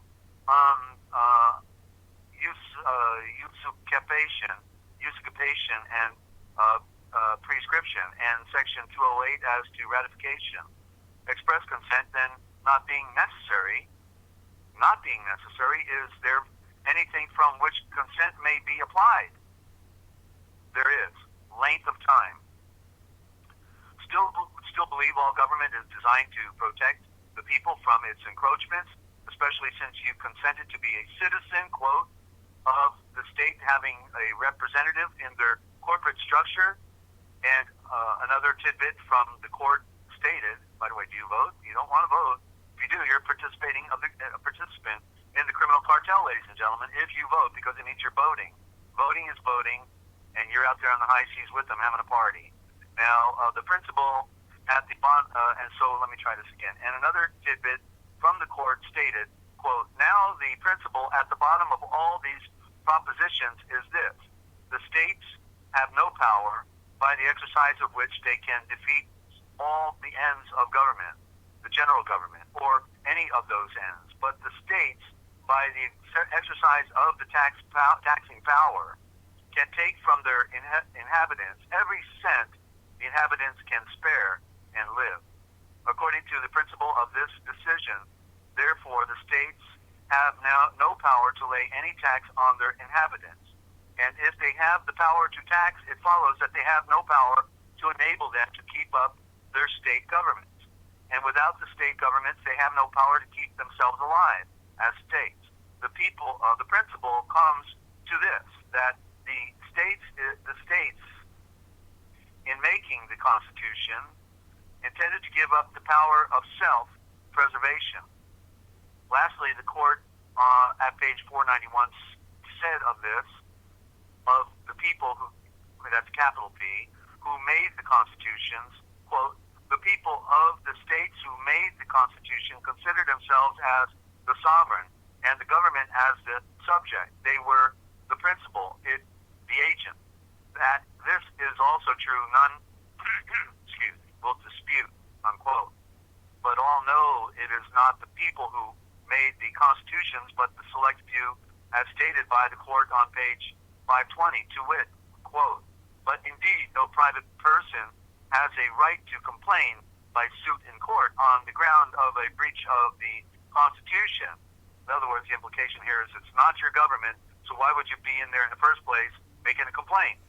The Constitution, it is true, is a compact, but he is not a party to it. The states are the parties to it, and they may complain. If they do, they are entitled to redress, or they may waive the right to complain, unquote. Now, for a modern-day case of publishing agency's opportunity to suck SOC period, SEC period, entrapment versus Heckler, 613F Supplement 588, wherein they state in the synopsis, quote, the public agencies and the state then sued the United States and the administrators of the Social Security program, challenging the constitutionality of the amendment. They argued that the amendment constituted an illegal tax upon the state and that various constitutional rights of the state, the public agencies, and their employees were violated by the passage of the 1983 amendment. I hope you realize that states, capital S, the fiction, and its employees have constitutional rights, and you, the average man on the street, have none. They made you debtors, actually, and debtor has no rights, at least if you see yourself as part of that system. Just reread the above two cases after reading this entire book. You put your logical thinking caps on, and use common sense, and you will come to the same conclusion that I and many other researchers have. Well, people, what more can I say or do to convince you that you are a slave/subject to those people who believe you owe them a living if you are their state citizen? To make you comprehend why Lysander Spooner said it was a constitution of no authority. To make you comprehend that the Federal Reserve System is a function of the private banking cartel running the United Nations Bank for reconstruction, to which you are used as credit to support profligates starting from the present CEO of the United States all the way down to the county commissioners of each individual fiction called the state, kind of like floating in the upper zone 4 feet above the ground. How do you like getting screwed all your life by government-controlled schools that covered up the truth by presenting the big lie? They covered their dastardly deeds by painting the Constitution as some great, wonderful idol. Don't you worship and bet your life on liberty on an idol forbidden by Yahweh? He said, don't come to him when you want other kings, for you are to abide and give Caesar what Caesar demands, for he is now your master.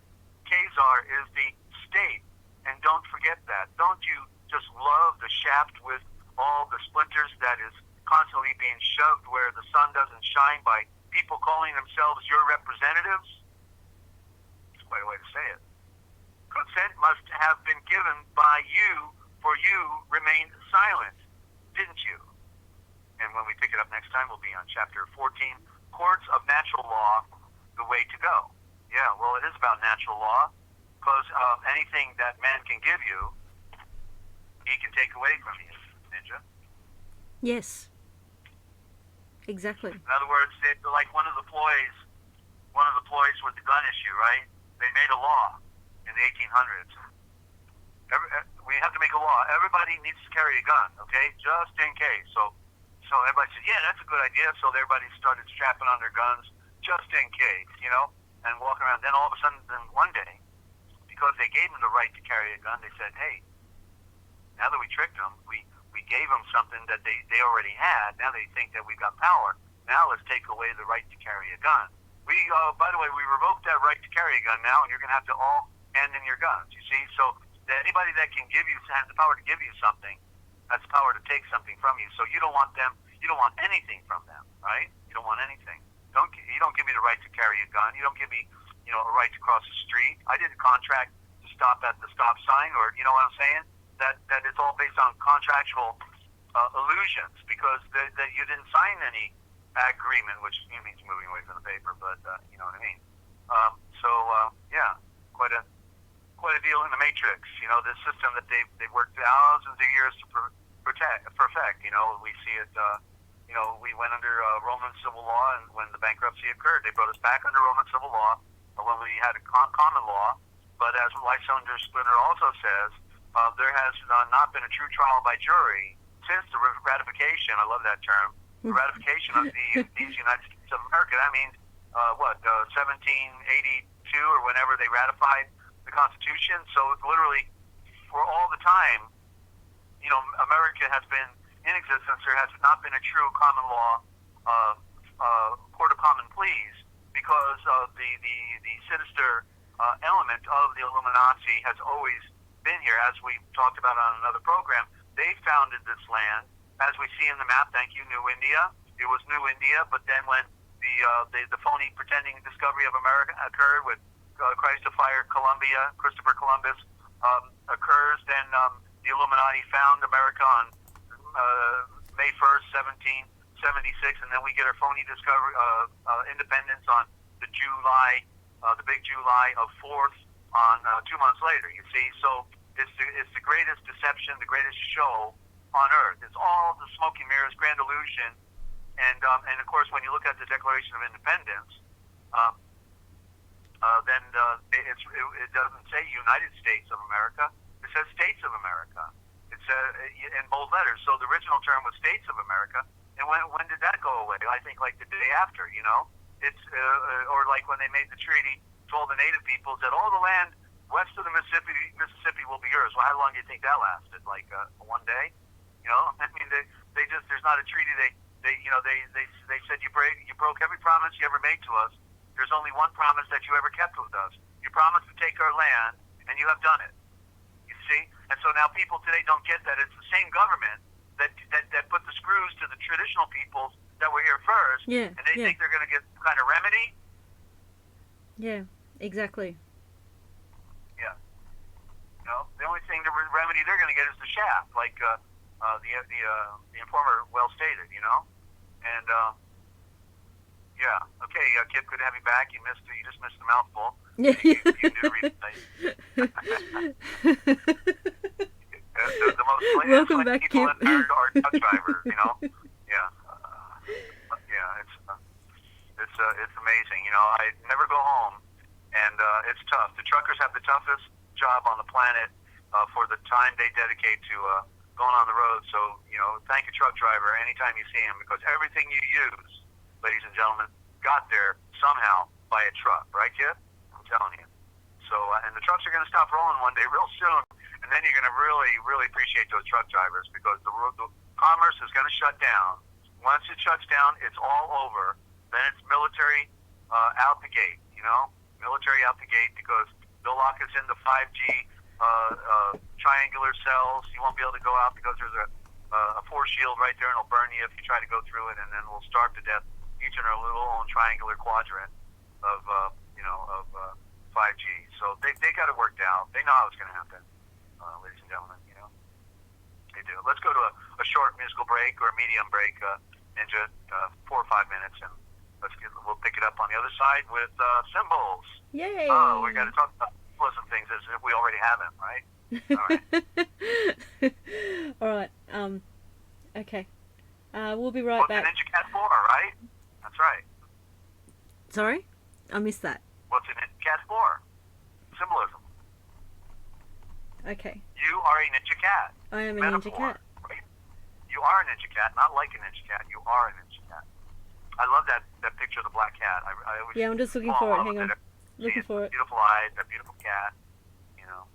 Oh, on the thumbnail. I like this one that I'm just putting up on the screen. Yeah, I can't have any animals because my lifestyle hasn't allowed for that, and not the thumbnail, the cat, your picture, whenever I go to your channel, you have a kitty cat. Yeah, that's Ninja. Ninja. There it is. It's right, yeah. Ninja looking up at you with her little oval eyes. Right? Yeah, that's Ninja. Okay. Yeah. Let's go to a break, and NinjaCat, and we'll be right back. This is an owl talking to a cat. What a world we got, huh? It's funny. Talk about original thought, right? All right. We'll see you in a minute. Okay, you go. I'm just looking for the break. Just scrolling. Okay, I have no Aishavors at the moment. Just wows. Just trying to fill in while I'm looking for the music break. Okay, yeah, the real Ninja. You guys are so funny. I love you guys. Anyway, we'll be right back after this short break. Please stay with us. Okay. And remember, you heard it here first. Okay, back in a sec.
Okay, welcome back. You're tuned in to the Forbidden History Chronicles with NinjaCat 111 and Dezert-Owl from the Forbidden History Series YouTube channel. That's his original channel.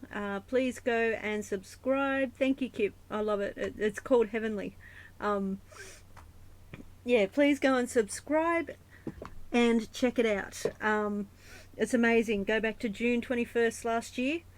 And that's where Forbidden History was made.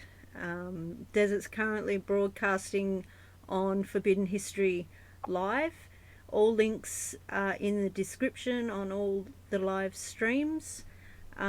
We have 2 new channels as well that we have just got started. Just looking for the... There we go. We have the Farrar Fenton Bible Daily Read. Desert's just started uploading on there. Thanks so much to our Yo engineer for helping out as well. And we also have... I also masquerade as Cosmic. The Cosmic Essence is also new. We've just started to upload on that one as well. The Farrar Fenton Daily Read, that's going to be amazing. There's already 1 video up there. Yeah, it's the Bible like you've never heard it before. Yeah, amazing reads. And the Cosmic Essence is going to be organised into sections, so that if you're looking for something, it's easy to find. It's going to be like a quick reference channel. We're going to do the alphabet, each letter. A is already up there, and we're going to do symbols, and what were the other ones? I've got them written down. We're going to do symbols of the original thought in symbols and metaphor, words, and scriptures, the original thought in scriptures. So yeah, it's going to be amazing once we have all the channels going with a few things on them. Anyway, welcome back, Desert. How's it going? Thank you, and good to have you. Or you have me, I guess. Yeah, good to be here. Good to be here. Good to be I was here. in the Cosmic Essence coming back down. Refused here. All right. So we're going to do symbols, and thank you for all that creativity that you bring on to the challenge. There's a lot of good sound and good graphics, and that keeps people interested in the broadcast and thinking at the same time. These like the wonderful staircase to stairway to heaven, so to speak. You know, in the metaphor, stairway to the stars, and yeah, that's all a lot of wonderful work you've done and put in. You know, so I hope people appreciate it. They should know that if they make a donation for any of our PDFs, we give half of it to you, so you can escape your ordeal. You're basically in a difficult situation that you need to be set free from. You've been enslaved in essence to a job that you can't save a nickel in, and so it's rather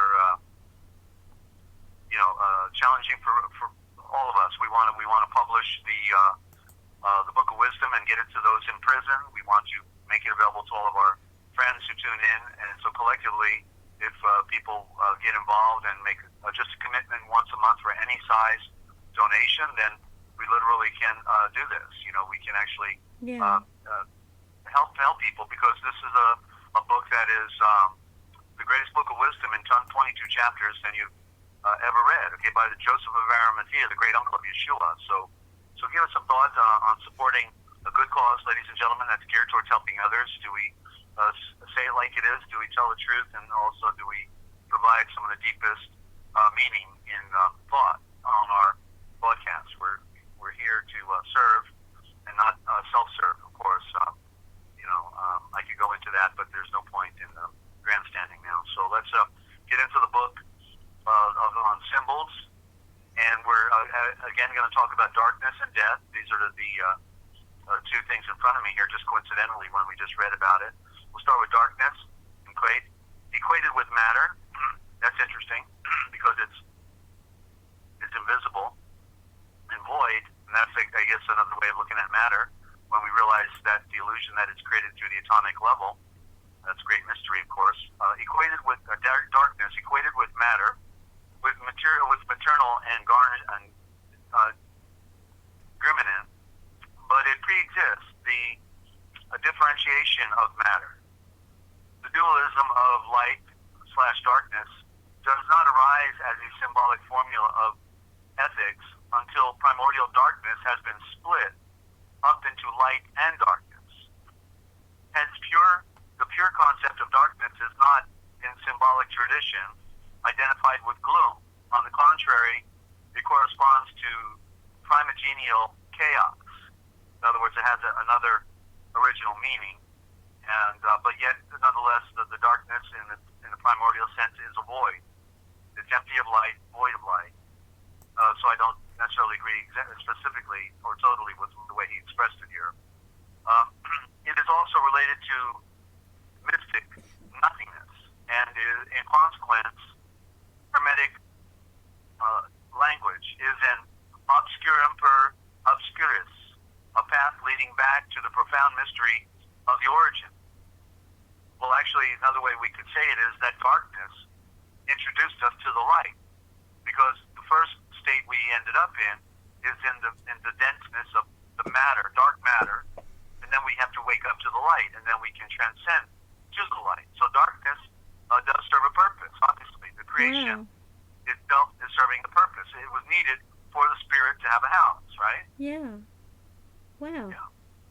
Okay.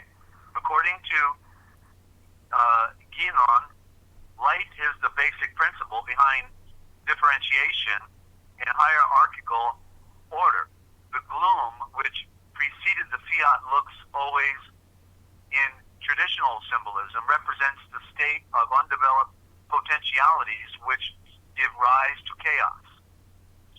Hence, the darkness introduced into the world after the advent of light is regressive. Hence, as too, the fact that it is traditionally associated with the principle of evil or blindness or darkness, whatever you want to interpret for evil, or the veil, and with the base, unsublimated forces.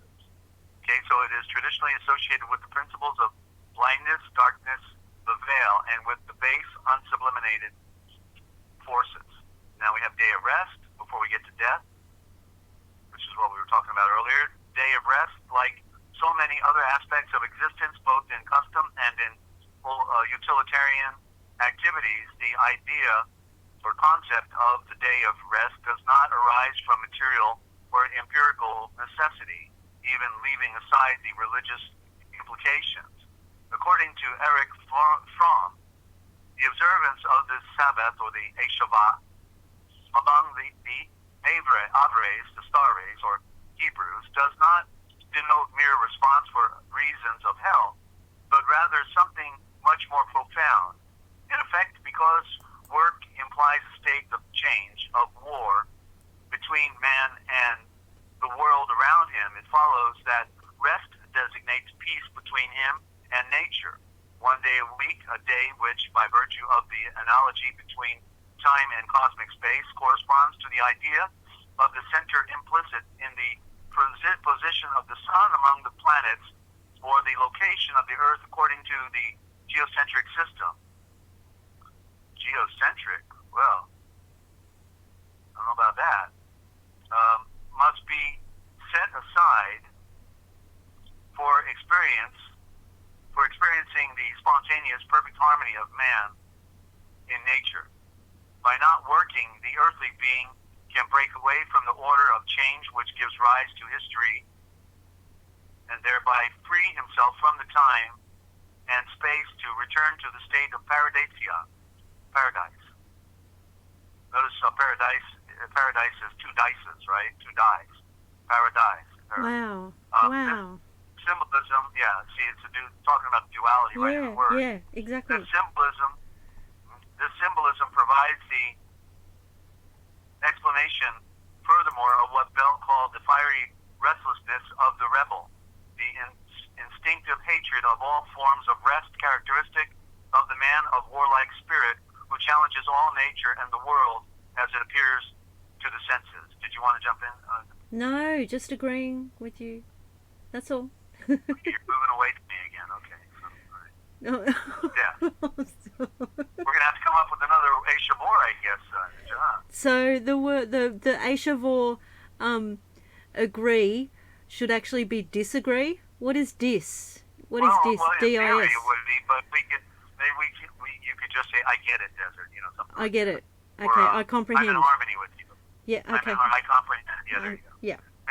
Okay. I'm going to just tease a little bit. You can still use I agree. No we worries. We got to use words. Yeah. Not worried. Okay? Sorry. Never mind. Death. We're on death. Symbolically. This is a great word program, ladies and gentlemen, if you haven't noticed it yet. We got real tongue twisters going on here. Please continue. Okay. I'm sorry, I can't mute. Yeah. If I mute, then you mute. Please continue. He's laughing in the face of death. I know. I don't get it. All right, death. Symbolically, All right. death represents the end of an epoch, particularly, or we could call crossing the event horizon, as it was so well coined by Nasir Haramim.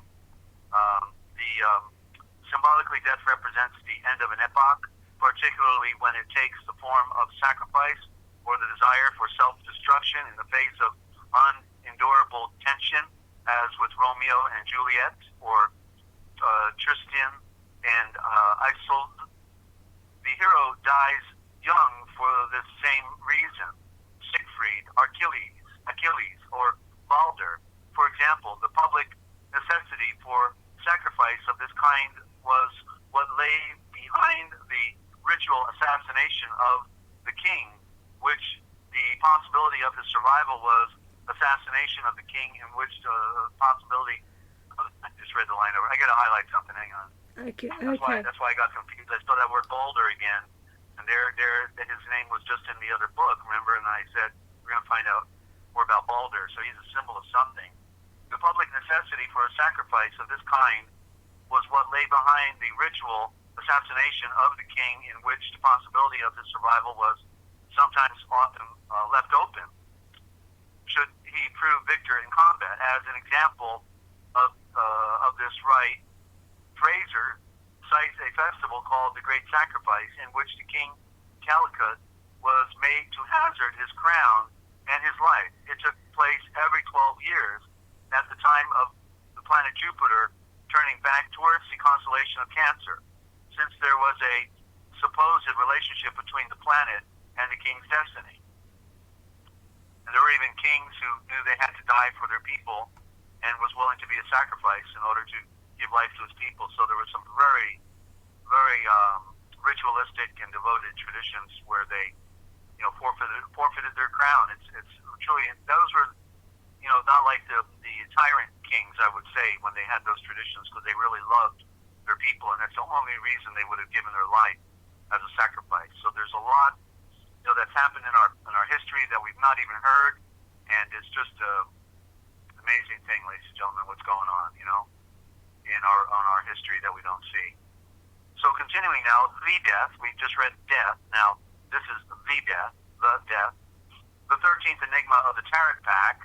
And not that we endorse the tarot, but their symbols are telling a story, and they are actually telling a story that in a reality of our history and of the symbolic nature of things. So to study the tarot simply for the symbolic nature of what they're saying, we want to know what the occult are putting in our face, right? Just like everything else they put in our face. So there's relevance to studying the tarot only for that reason, not to use the tarot the way they do, but to study what they're talking about, to know the enemy's aura and what they're hiding from us or what they stole from us. All these potentials are there. The 13th enigmas of the Tarot pack. This playing card shows the well-known allegory of the skeleton, with the difference that here, contrary to custom, he wields his skiff towards the left. So that would be like the Grim Reaper, only in a different clothing. And the bones on the skeleton are not gray but pink. The ground is strewn with human remains, but these remains, like those in legend,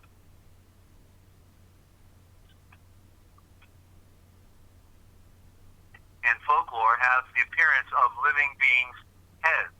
For instance, keep their living expression. Hands emerging from the ground seem ready for action.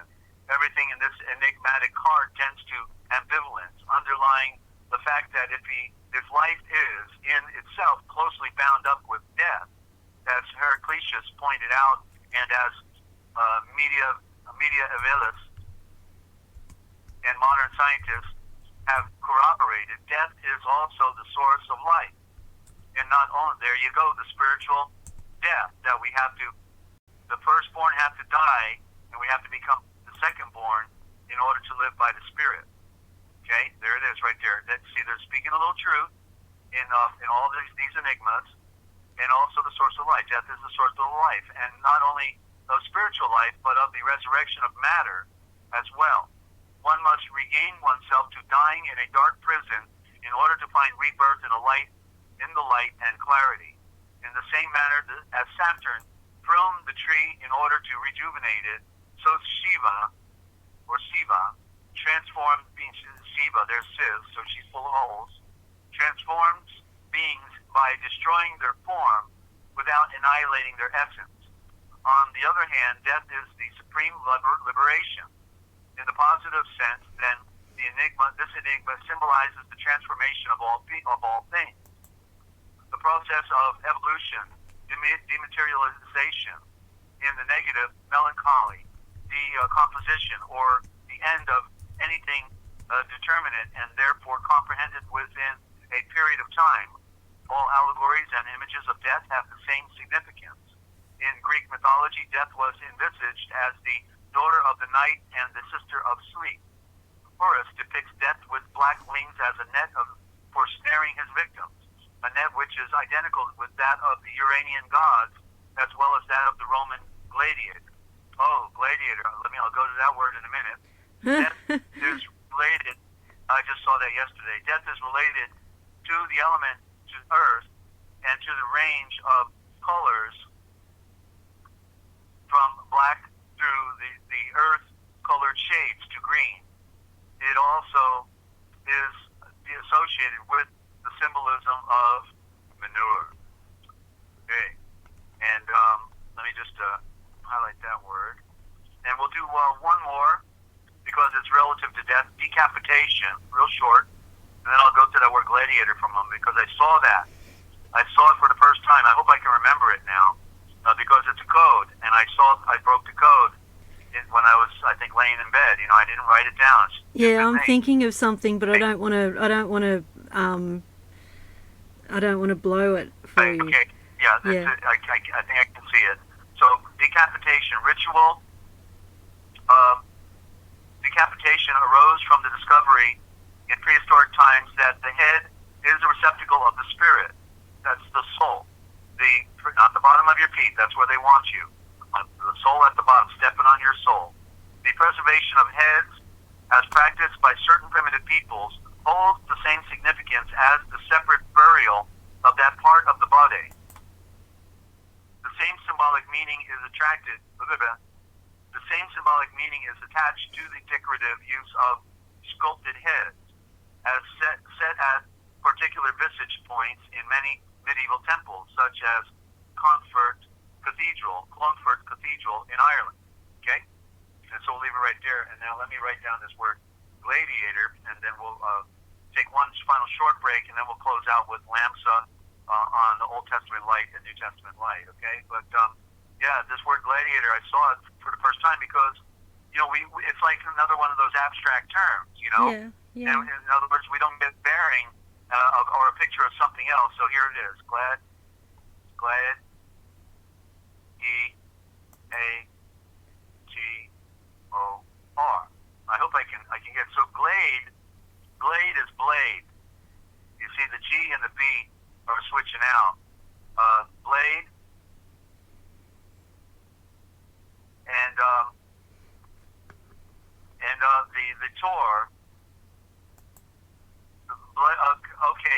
blade, okay, because it was a perfect original thought, and I saw it so clearly, and I failed to write it down. Now I'm reminded of it. So blade, the I is the AY for the I, okay, because this is really what they're really calling the gladiator. In other words, gladiator is not, it's an abstract term, yet it had an original meaning, so they got a picture of something as we talk about here. And then the Tor, we know that Tor is, do you remember what Tor is? All I can think of at the moment is Torah.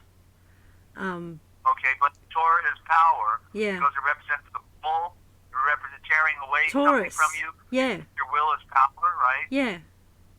Yeah. W-E-R. So, And so Thor. literally, Thor with the hammer. So, Yeah? so yeah, you could say that. That's right. TH, if it had a TH in there, it'd be Thor. Gladiator, gladiator Thor. Gladiator Thor, yeah, would also mean the hammer. So gladiator in the original thought is to be like saying blade a Tor, blade a Tor, blade a Tor. So you see blade, and so literally the A in the middle, the I is the AY, the IA is corruption in gladiator, G-L-A-I-A, or G-L-A-D-I-A. So the IA is a corruption of vowels, and it's correctly A-Y for the I. Why? Because if you're a gladiator, you better be looking, right? Yeah. You better be looking. Yeah, because you're going wow. to be cut in half. So Yeah. you've got to have the I. So and then at the last letter is Tor for power. So gladiator, in the sense, would mean the power. You actually have to read it backwards, and it'd be the power I blade. So it's the power of the I and the blade, or the blade with the eye of power, however you want to say it. The blade with the eye. That's what gladiator means. Now it makes sense, doesn't it? Yes, it does. Wow. Because they're all carrying a blade. Yes. They're all carrying a weapon, and so it's the blade with the eye of power. So whoever wins is the winning gladiator, the winning blade in the eye of power. So that's original thought again, and that's how we can interpret these original thoughts, because they're hiding. So they're carrying a blade, which is a sword, which is a word, which is the Aishavors of light, power. Yeah? Yeah, so the G, in gladiator, I'm saying is blade, is a code implying, therefore, that the blade is like a ray of light because it shines in the arena. Yeah.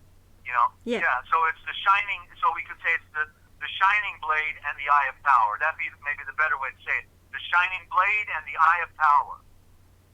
That's the gladiator. That's original thought. And, Cool. That's so cool. You heard it here first. Yes, indeed. What they didn't want to tell you. Didn't want you to know. Sorry, I got that wrong. Mm-hmm. That. What they want us to know. That we tell right here. Yeah. Thank you very much. I know that bit. Okay. I just hope the check's in the mail. And now let's go to another short break, Ninja, and we'll close out with George Lamsa and Old Testament, New Testament light. So somebody's got to do it, and that's why we're here. We're making lemonade out of the lemons they gave us, and those lemons are pretty sour. But once we make lemonade, it's pretty sweet, and so happy to do it. Okay, and want to welcome any new listeners that are out there, and hope you're going to listen to a few of the programs, because you got to listen to a little bit to really get what's going on here. Okay, we're making history. We're being a part of history. Okay, we are crossing a bridge that nobody has crossed before in the Indo-Germanic mother tongue, the original thought. That's what we have here, and we prove it out every way till Sunday, because it is a science, an exact science. It's a fact that it's been stolen from us. That this origin. That's why this enigma of Aryanism is with us today. And they never tell us where the Aryan came from, or they always say he came from the west. No, he came from the east. No, he came from the west. No, he came from the east. But the truth was, he was right there in the middle, right between the east and the west. That's where he was, right in that great mess called Mesopotamia, in Greek, but is known as Padamaram, and it has a more primitive name that is seer, I believe it is, but I have to go back, and there's so much to remember, and I don't want to misstate myself. So, but yeah, they're doing switch outs. They do switch outs by changing it from Aramaic to Pseudo Hebrew or to Greek, or then to modern or Latin and then English. They keep changing, and when you would follow the trail back, we find out that even in the Hebrew, or what they give us in the Aramaic, whether it's the Eastern Syriac, that's Greek, again it's Aramaic, but then the Pseudo-Hebrew, which is really Yiddish, all of these translations we have are corrupt.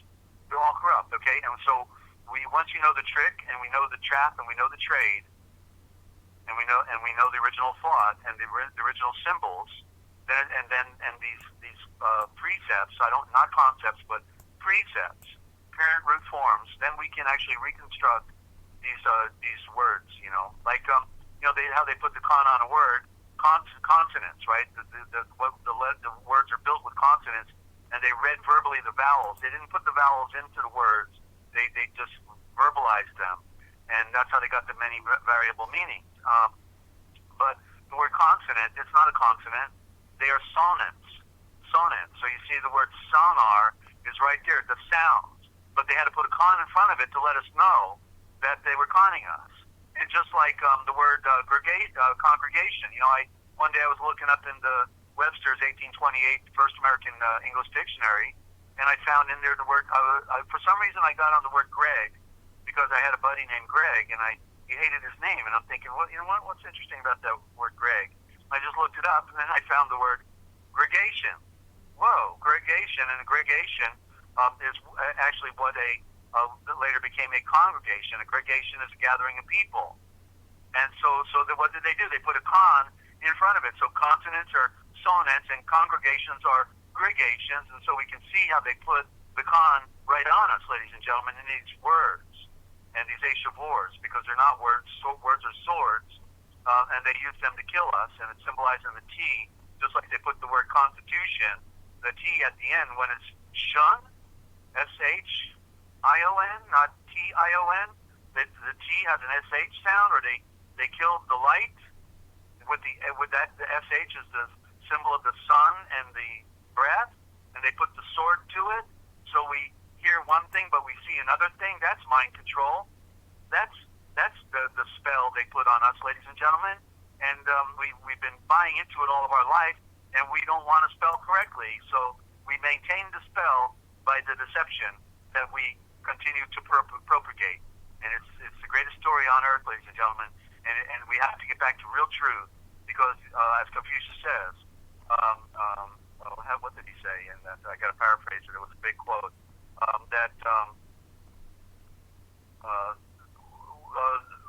did he say? The words are real truth. What was that? Real truth. We lost real truth. I'm going to try to do this here, because I hate to blow it now. Okay. But the only way to get back. Okay. Order. Oh, here it is. Order is real truth. And the only way to get back to real order is to get back to real truth. You see? That's what we got to do. And everything's in order then. And so right now, everything's out of order, and that's called chaos. And that's what they've given to us. And so we have to get back to real order and real truth, ladies and gentlemen. And that's what we're attempting to do right here. And you're a part of that. Grateful to have all of our friends tuning in today. And hope you will tell your other friends. Hope you do have some friends, as you can tell. All mine are here. And be proactive. Yeah, because we're drinking a six-pack every day, and we're getting immune to it. And we're wondering, when does the light bulb go on? Not go off. You don't want the light bulb to go off. You want the light bulb to go on. And that's what we're attempting to do right here. We're turning it on, and we're going full steam ahead.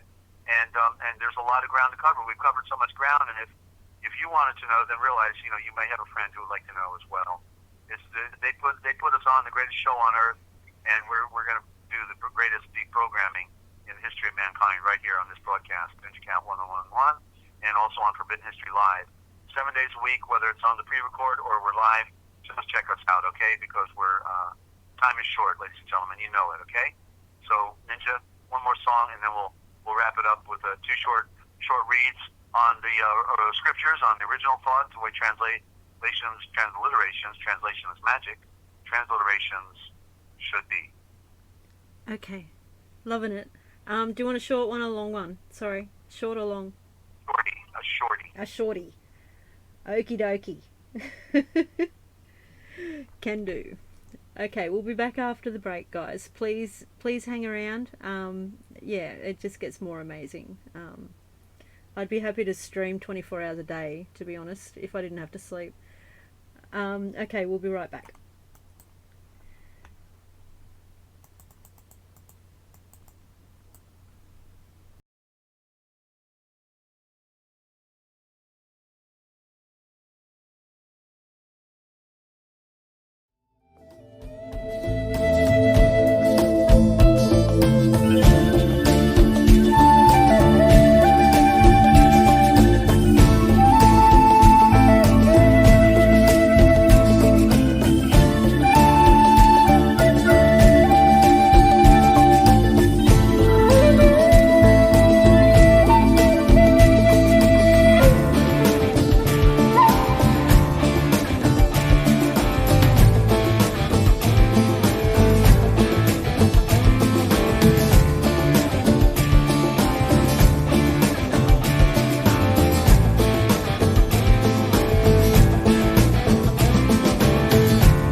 Okay, welcome, welcome back. You're tuned in to the Forbidden History Chronicles with NinjaCat 111 and Dezert-Owl from the Forbidden History Series YouTube channel. Please subscribe and go back to June 21st last year, 2018. It's amazing. It will help listen to the whole series. It will help you understand or comprehend what is being shared here today. Welcome back, Desert. Sorry, I'm trying to find a good graphic. So please continue. Okay, very good. And yeah, I'm back. It's not we'll be back. I know. That's why I'm trying to find a good graphic. Right. What planet am I on? Why am I here? All right. So we're in the Old Testament light with George Lamsa, and we're going to do the word Eshabor, Hidekel. And so we're here in Genesha, correctly Genesis 2:14. And the name of the third river was Hidekel. That is which goes towards the east of Assyria. That's the Assyrian. Assyria is a corruption of Assyrian because they wanted to call them Assyrians. They thought it fit perfectly because those were the cousins of the Aryans, and they wanted to get rid of them, put them to work, fighting on the battlefield, and to replace ultimately the Canaanites and the redhead spotted. And they went forth, and the fourth river is called the Euphrates. So, as Philo pointed out, these four rivers that stem out from the River of Light are purely symbolic in nature, while the occultists put names of rivers on the land to represent them, so we would think, we wouldn't look at the right place, which is at the light, because this is the River of Light that parted in the four directions. So, and so we'll see what Lanza says here, whether he totally bought into the false narrative. I'm not sure. So let's see here. So Hiddekel, Aramaic, Dekla, the T be silent, Dekla, is another name for Tigris. Dekle means palm trees, okay, palm trees. In Mesopotamia, it's worth underlining. Hang on a minute. Palm trees. So this is how we stumble upon the meaning of words. It's rather interesting. And Mesopotamia, aka Iraq, is noted for the date-bearing palms. About 4/5 of the date palms grow in Iraq. Wow. Wow. Okay, and so, sorry? Wowing. That's all. Okay. Okay. Mom upside down, don't forget. Yeah. Water is symbolic of light and life. There you go. See, now he's making the connection. The water is symbolic of light. So when it's talking about a river, my claim is that it's the river of light. That's parted in the four directions. That's what we see symbolically as the swastika. Swastika goes back to the Vedas. It's on the very cover of the four books of the Vedas. Okay? And so the thing is that what they're looking for is in Eden on earth, but you won't find it on earth because this is the lower garden. It said he was taken out of Eden and placed into the garden, but he was taken out of the atom. Adam, A-D-O-M, taken out of the atom, A-T-O-M. Get the picture. Okay, the atom is taken out of the atom, and he's placed into the lower garden, which is the place of darkness where he fell. That's why he fell asleep, because he came into a lower realm. And so the inhabitant, by the way, and he's mentioning in regard to the Aryans who lived there, the inhabitants of this land were in between the Tigris and Euphrates, also known as Padam-aram. Aram for Aramaean, Aramaean for Aramaic. Okay, the inhabitants of this land were responsible for some of the greatest discoveries, no doubt. Notably, the alphabet and the calendar. There's of the Chaldees. And is an abbreviation. I'd have to go look back now what it is. There's so many words that Yeah, I just thought of the line. I don't know why it just came into my head. to err is human. To err is human. I don't even know what that means. Well, to err is human means human means of the earth, so it means dirt. That's where the Department of Human Resources means the Department of Mineral Resources, because what is humus is of the earth. But what is the false? Sorry, what is the false meaning? Like, what is the? Well, it implies the propensity of man who is in his lower nature to be at a fault, or to be deceived, or to be misled, or to be right because of the illusions of this world. We fool ourselves. Yeah. We lie to ourselves, right? Yes. Sure. Yeah. Sure do. Okay. So again, the inhabitants of this land were responsible for some of the greatest discoveries, notably the alphabet, the calendar, the chariot, military organizations, and many scientific discoveries. This is the Aryan Zabram, the Brahmin, and the Zabramhaim. Abraham came out of this culture. The author, he came out of Ur. That's Sumeria. I don't think he was an alien. I don't think he was made in a test tube. Okay? I know that. The author of the book, but the point he's making here is that they, we're thinking that Eden was on Earth, but it's the upper garden. It said it was in the east, and that's the key in the narrative of the scriptures. It's we'll be doing it tomorrow night, by the way, on Forbidden History Live, Part 2, Chapter 2 of Genesis. Tomorrow night, Forbidden History Live, 9 p.m. Eastern Time. So Eden, which is correctly Adam, means delight, right here. That's Lamsa, delight. The light, meaning the light. You see? Adam means the light. And this region is the most delightful one in that part for the world. And paradise is Persian or Babylonian for the word garden, or an orchard spread upon the land. And garden is often metaphorically used in meaning a wife. Okay? Song of Solomon 5:1. So that's the meaning of that particular word. Yeah, remember they corrupted the Eastern scriptures as well. The Roman Empire did, and that's why even Lamsa doesn't have the pure scriptures. He's got a version of a version that was stolen, and this one was produced by the Roman Empire, just like all of ours. And there's a little exception to that.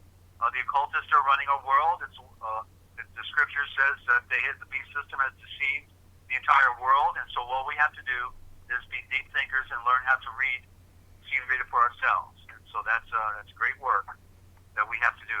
That is in front of us. Okay, so we're now in the New Testament Light by George Lamsa, but of course it's not New Testament. There is no New Testament. It is the everlasting covenant, or correctly, the everlasting Kavanun. The Kavanun. The Kava is the correct word for Eve. It is the virgin light that comes down. Adam said she is the mother of all living. The light, the virgin light, the sun.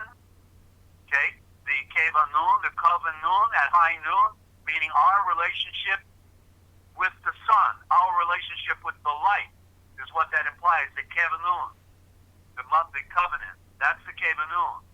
See, symbolically now you get a picture from that word, covenant, Kavanun, the virgin light at high noon that comes down. It's always at high noon. Always. It's what we see when it goes around is just the illusion. But it means we're always in the flowing light if we put ourselves there. No matter what, we're subject to it, whether we like it or not, whether we acknowledge it or not. So here in the New Testament light, we'll still have to say it so people can find the book if they want it for themselves. The Queen of Sheba. And there's Sheba, but Sheba, guess what? There's no B at the B. And so she's the Queen of Sheba. Whoa! But maybe if there's an A in front of it, she's the Queen of Ashava. And they abbreviate the word. So Sheba is correctly Ashava. And there's the royal eye of the serpent. There's the word, the royal eye of the serpent. That's Sheba. Okay, Shiva.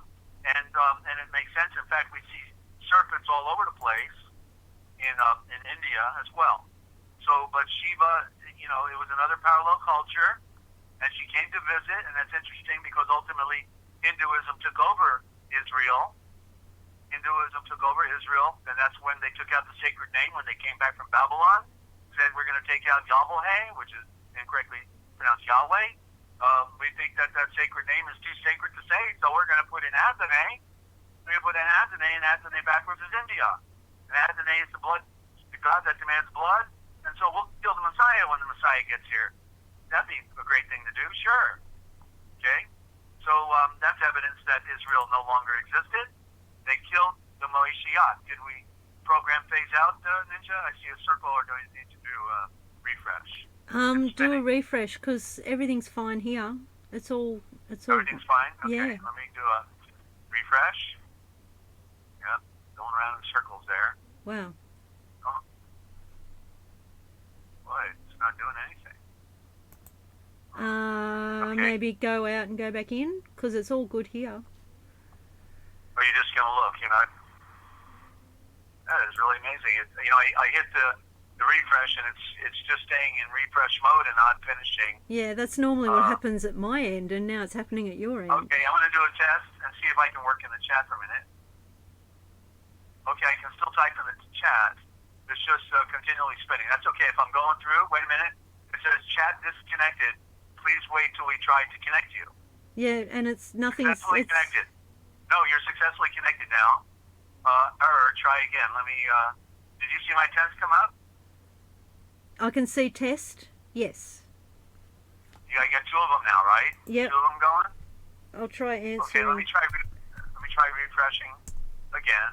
Can you see me? This is weird.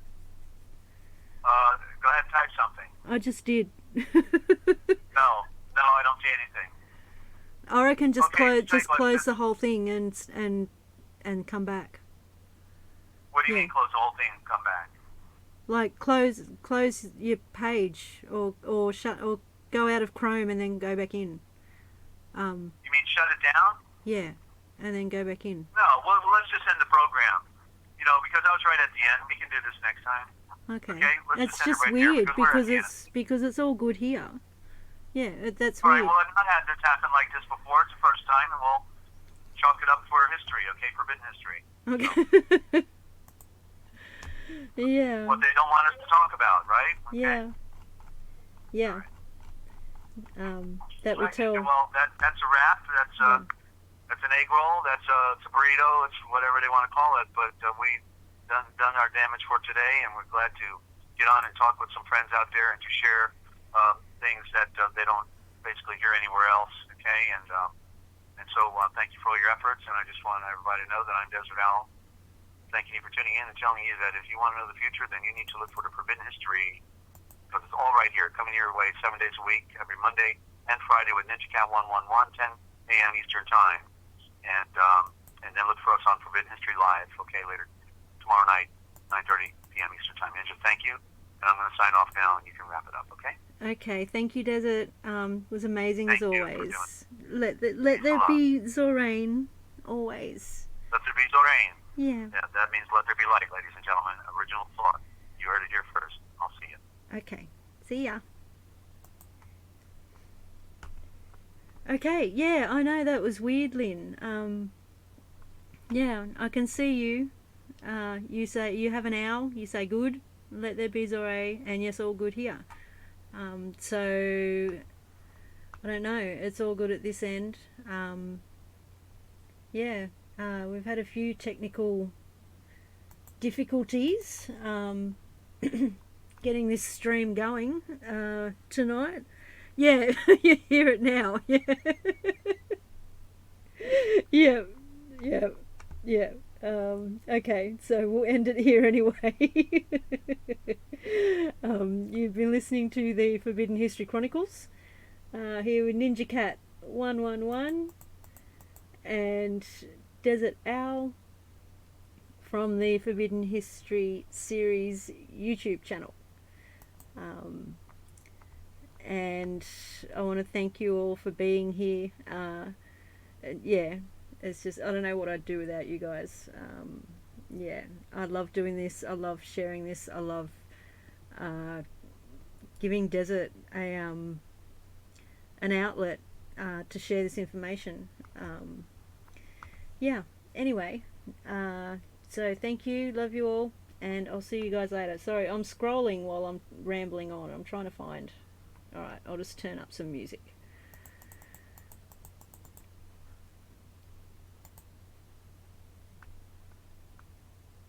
Okay, I'll see you guys later.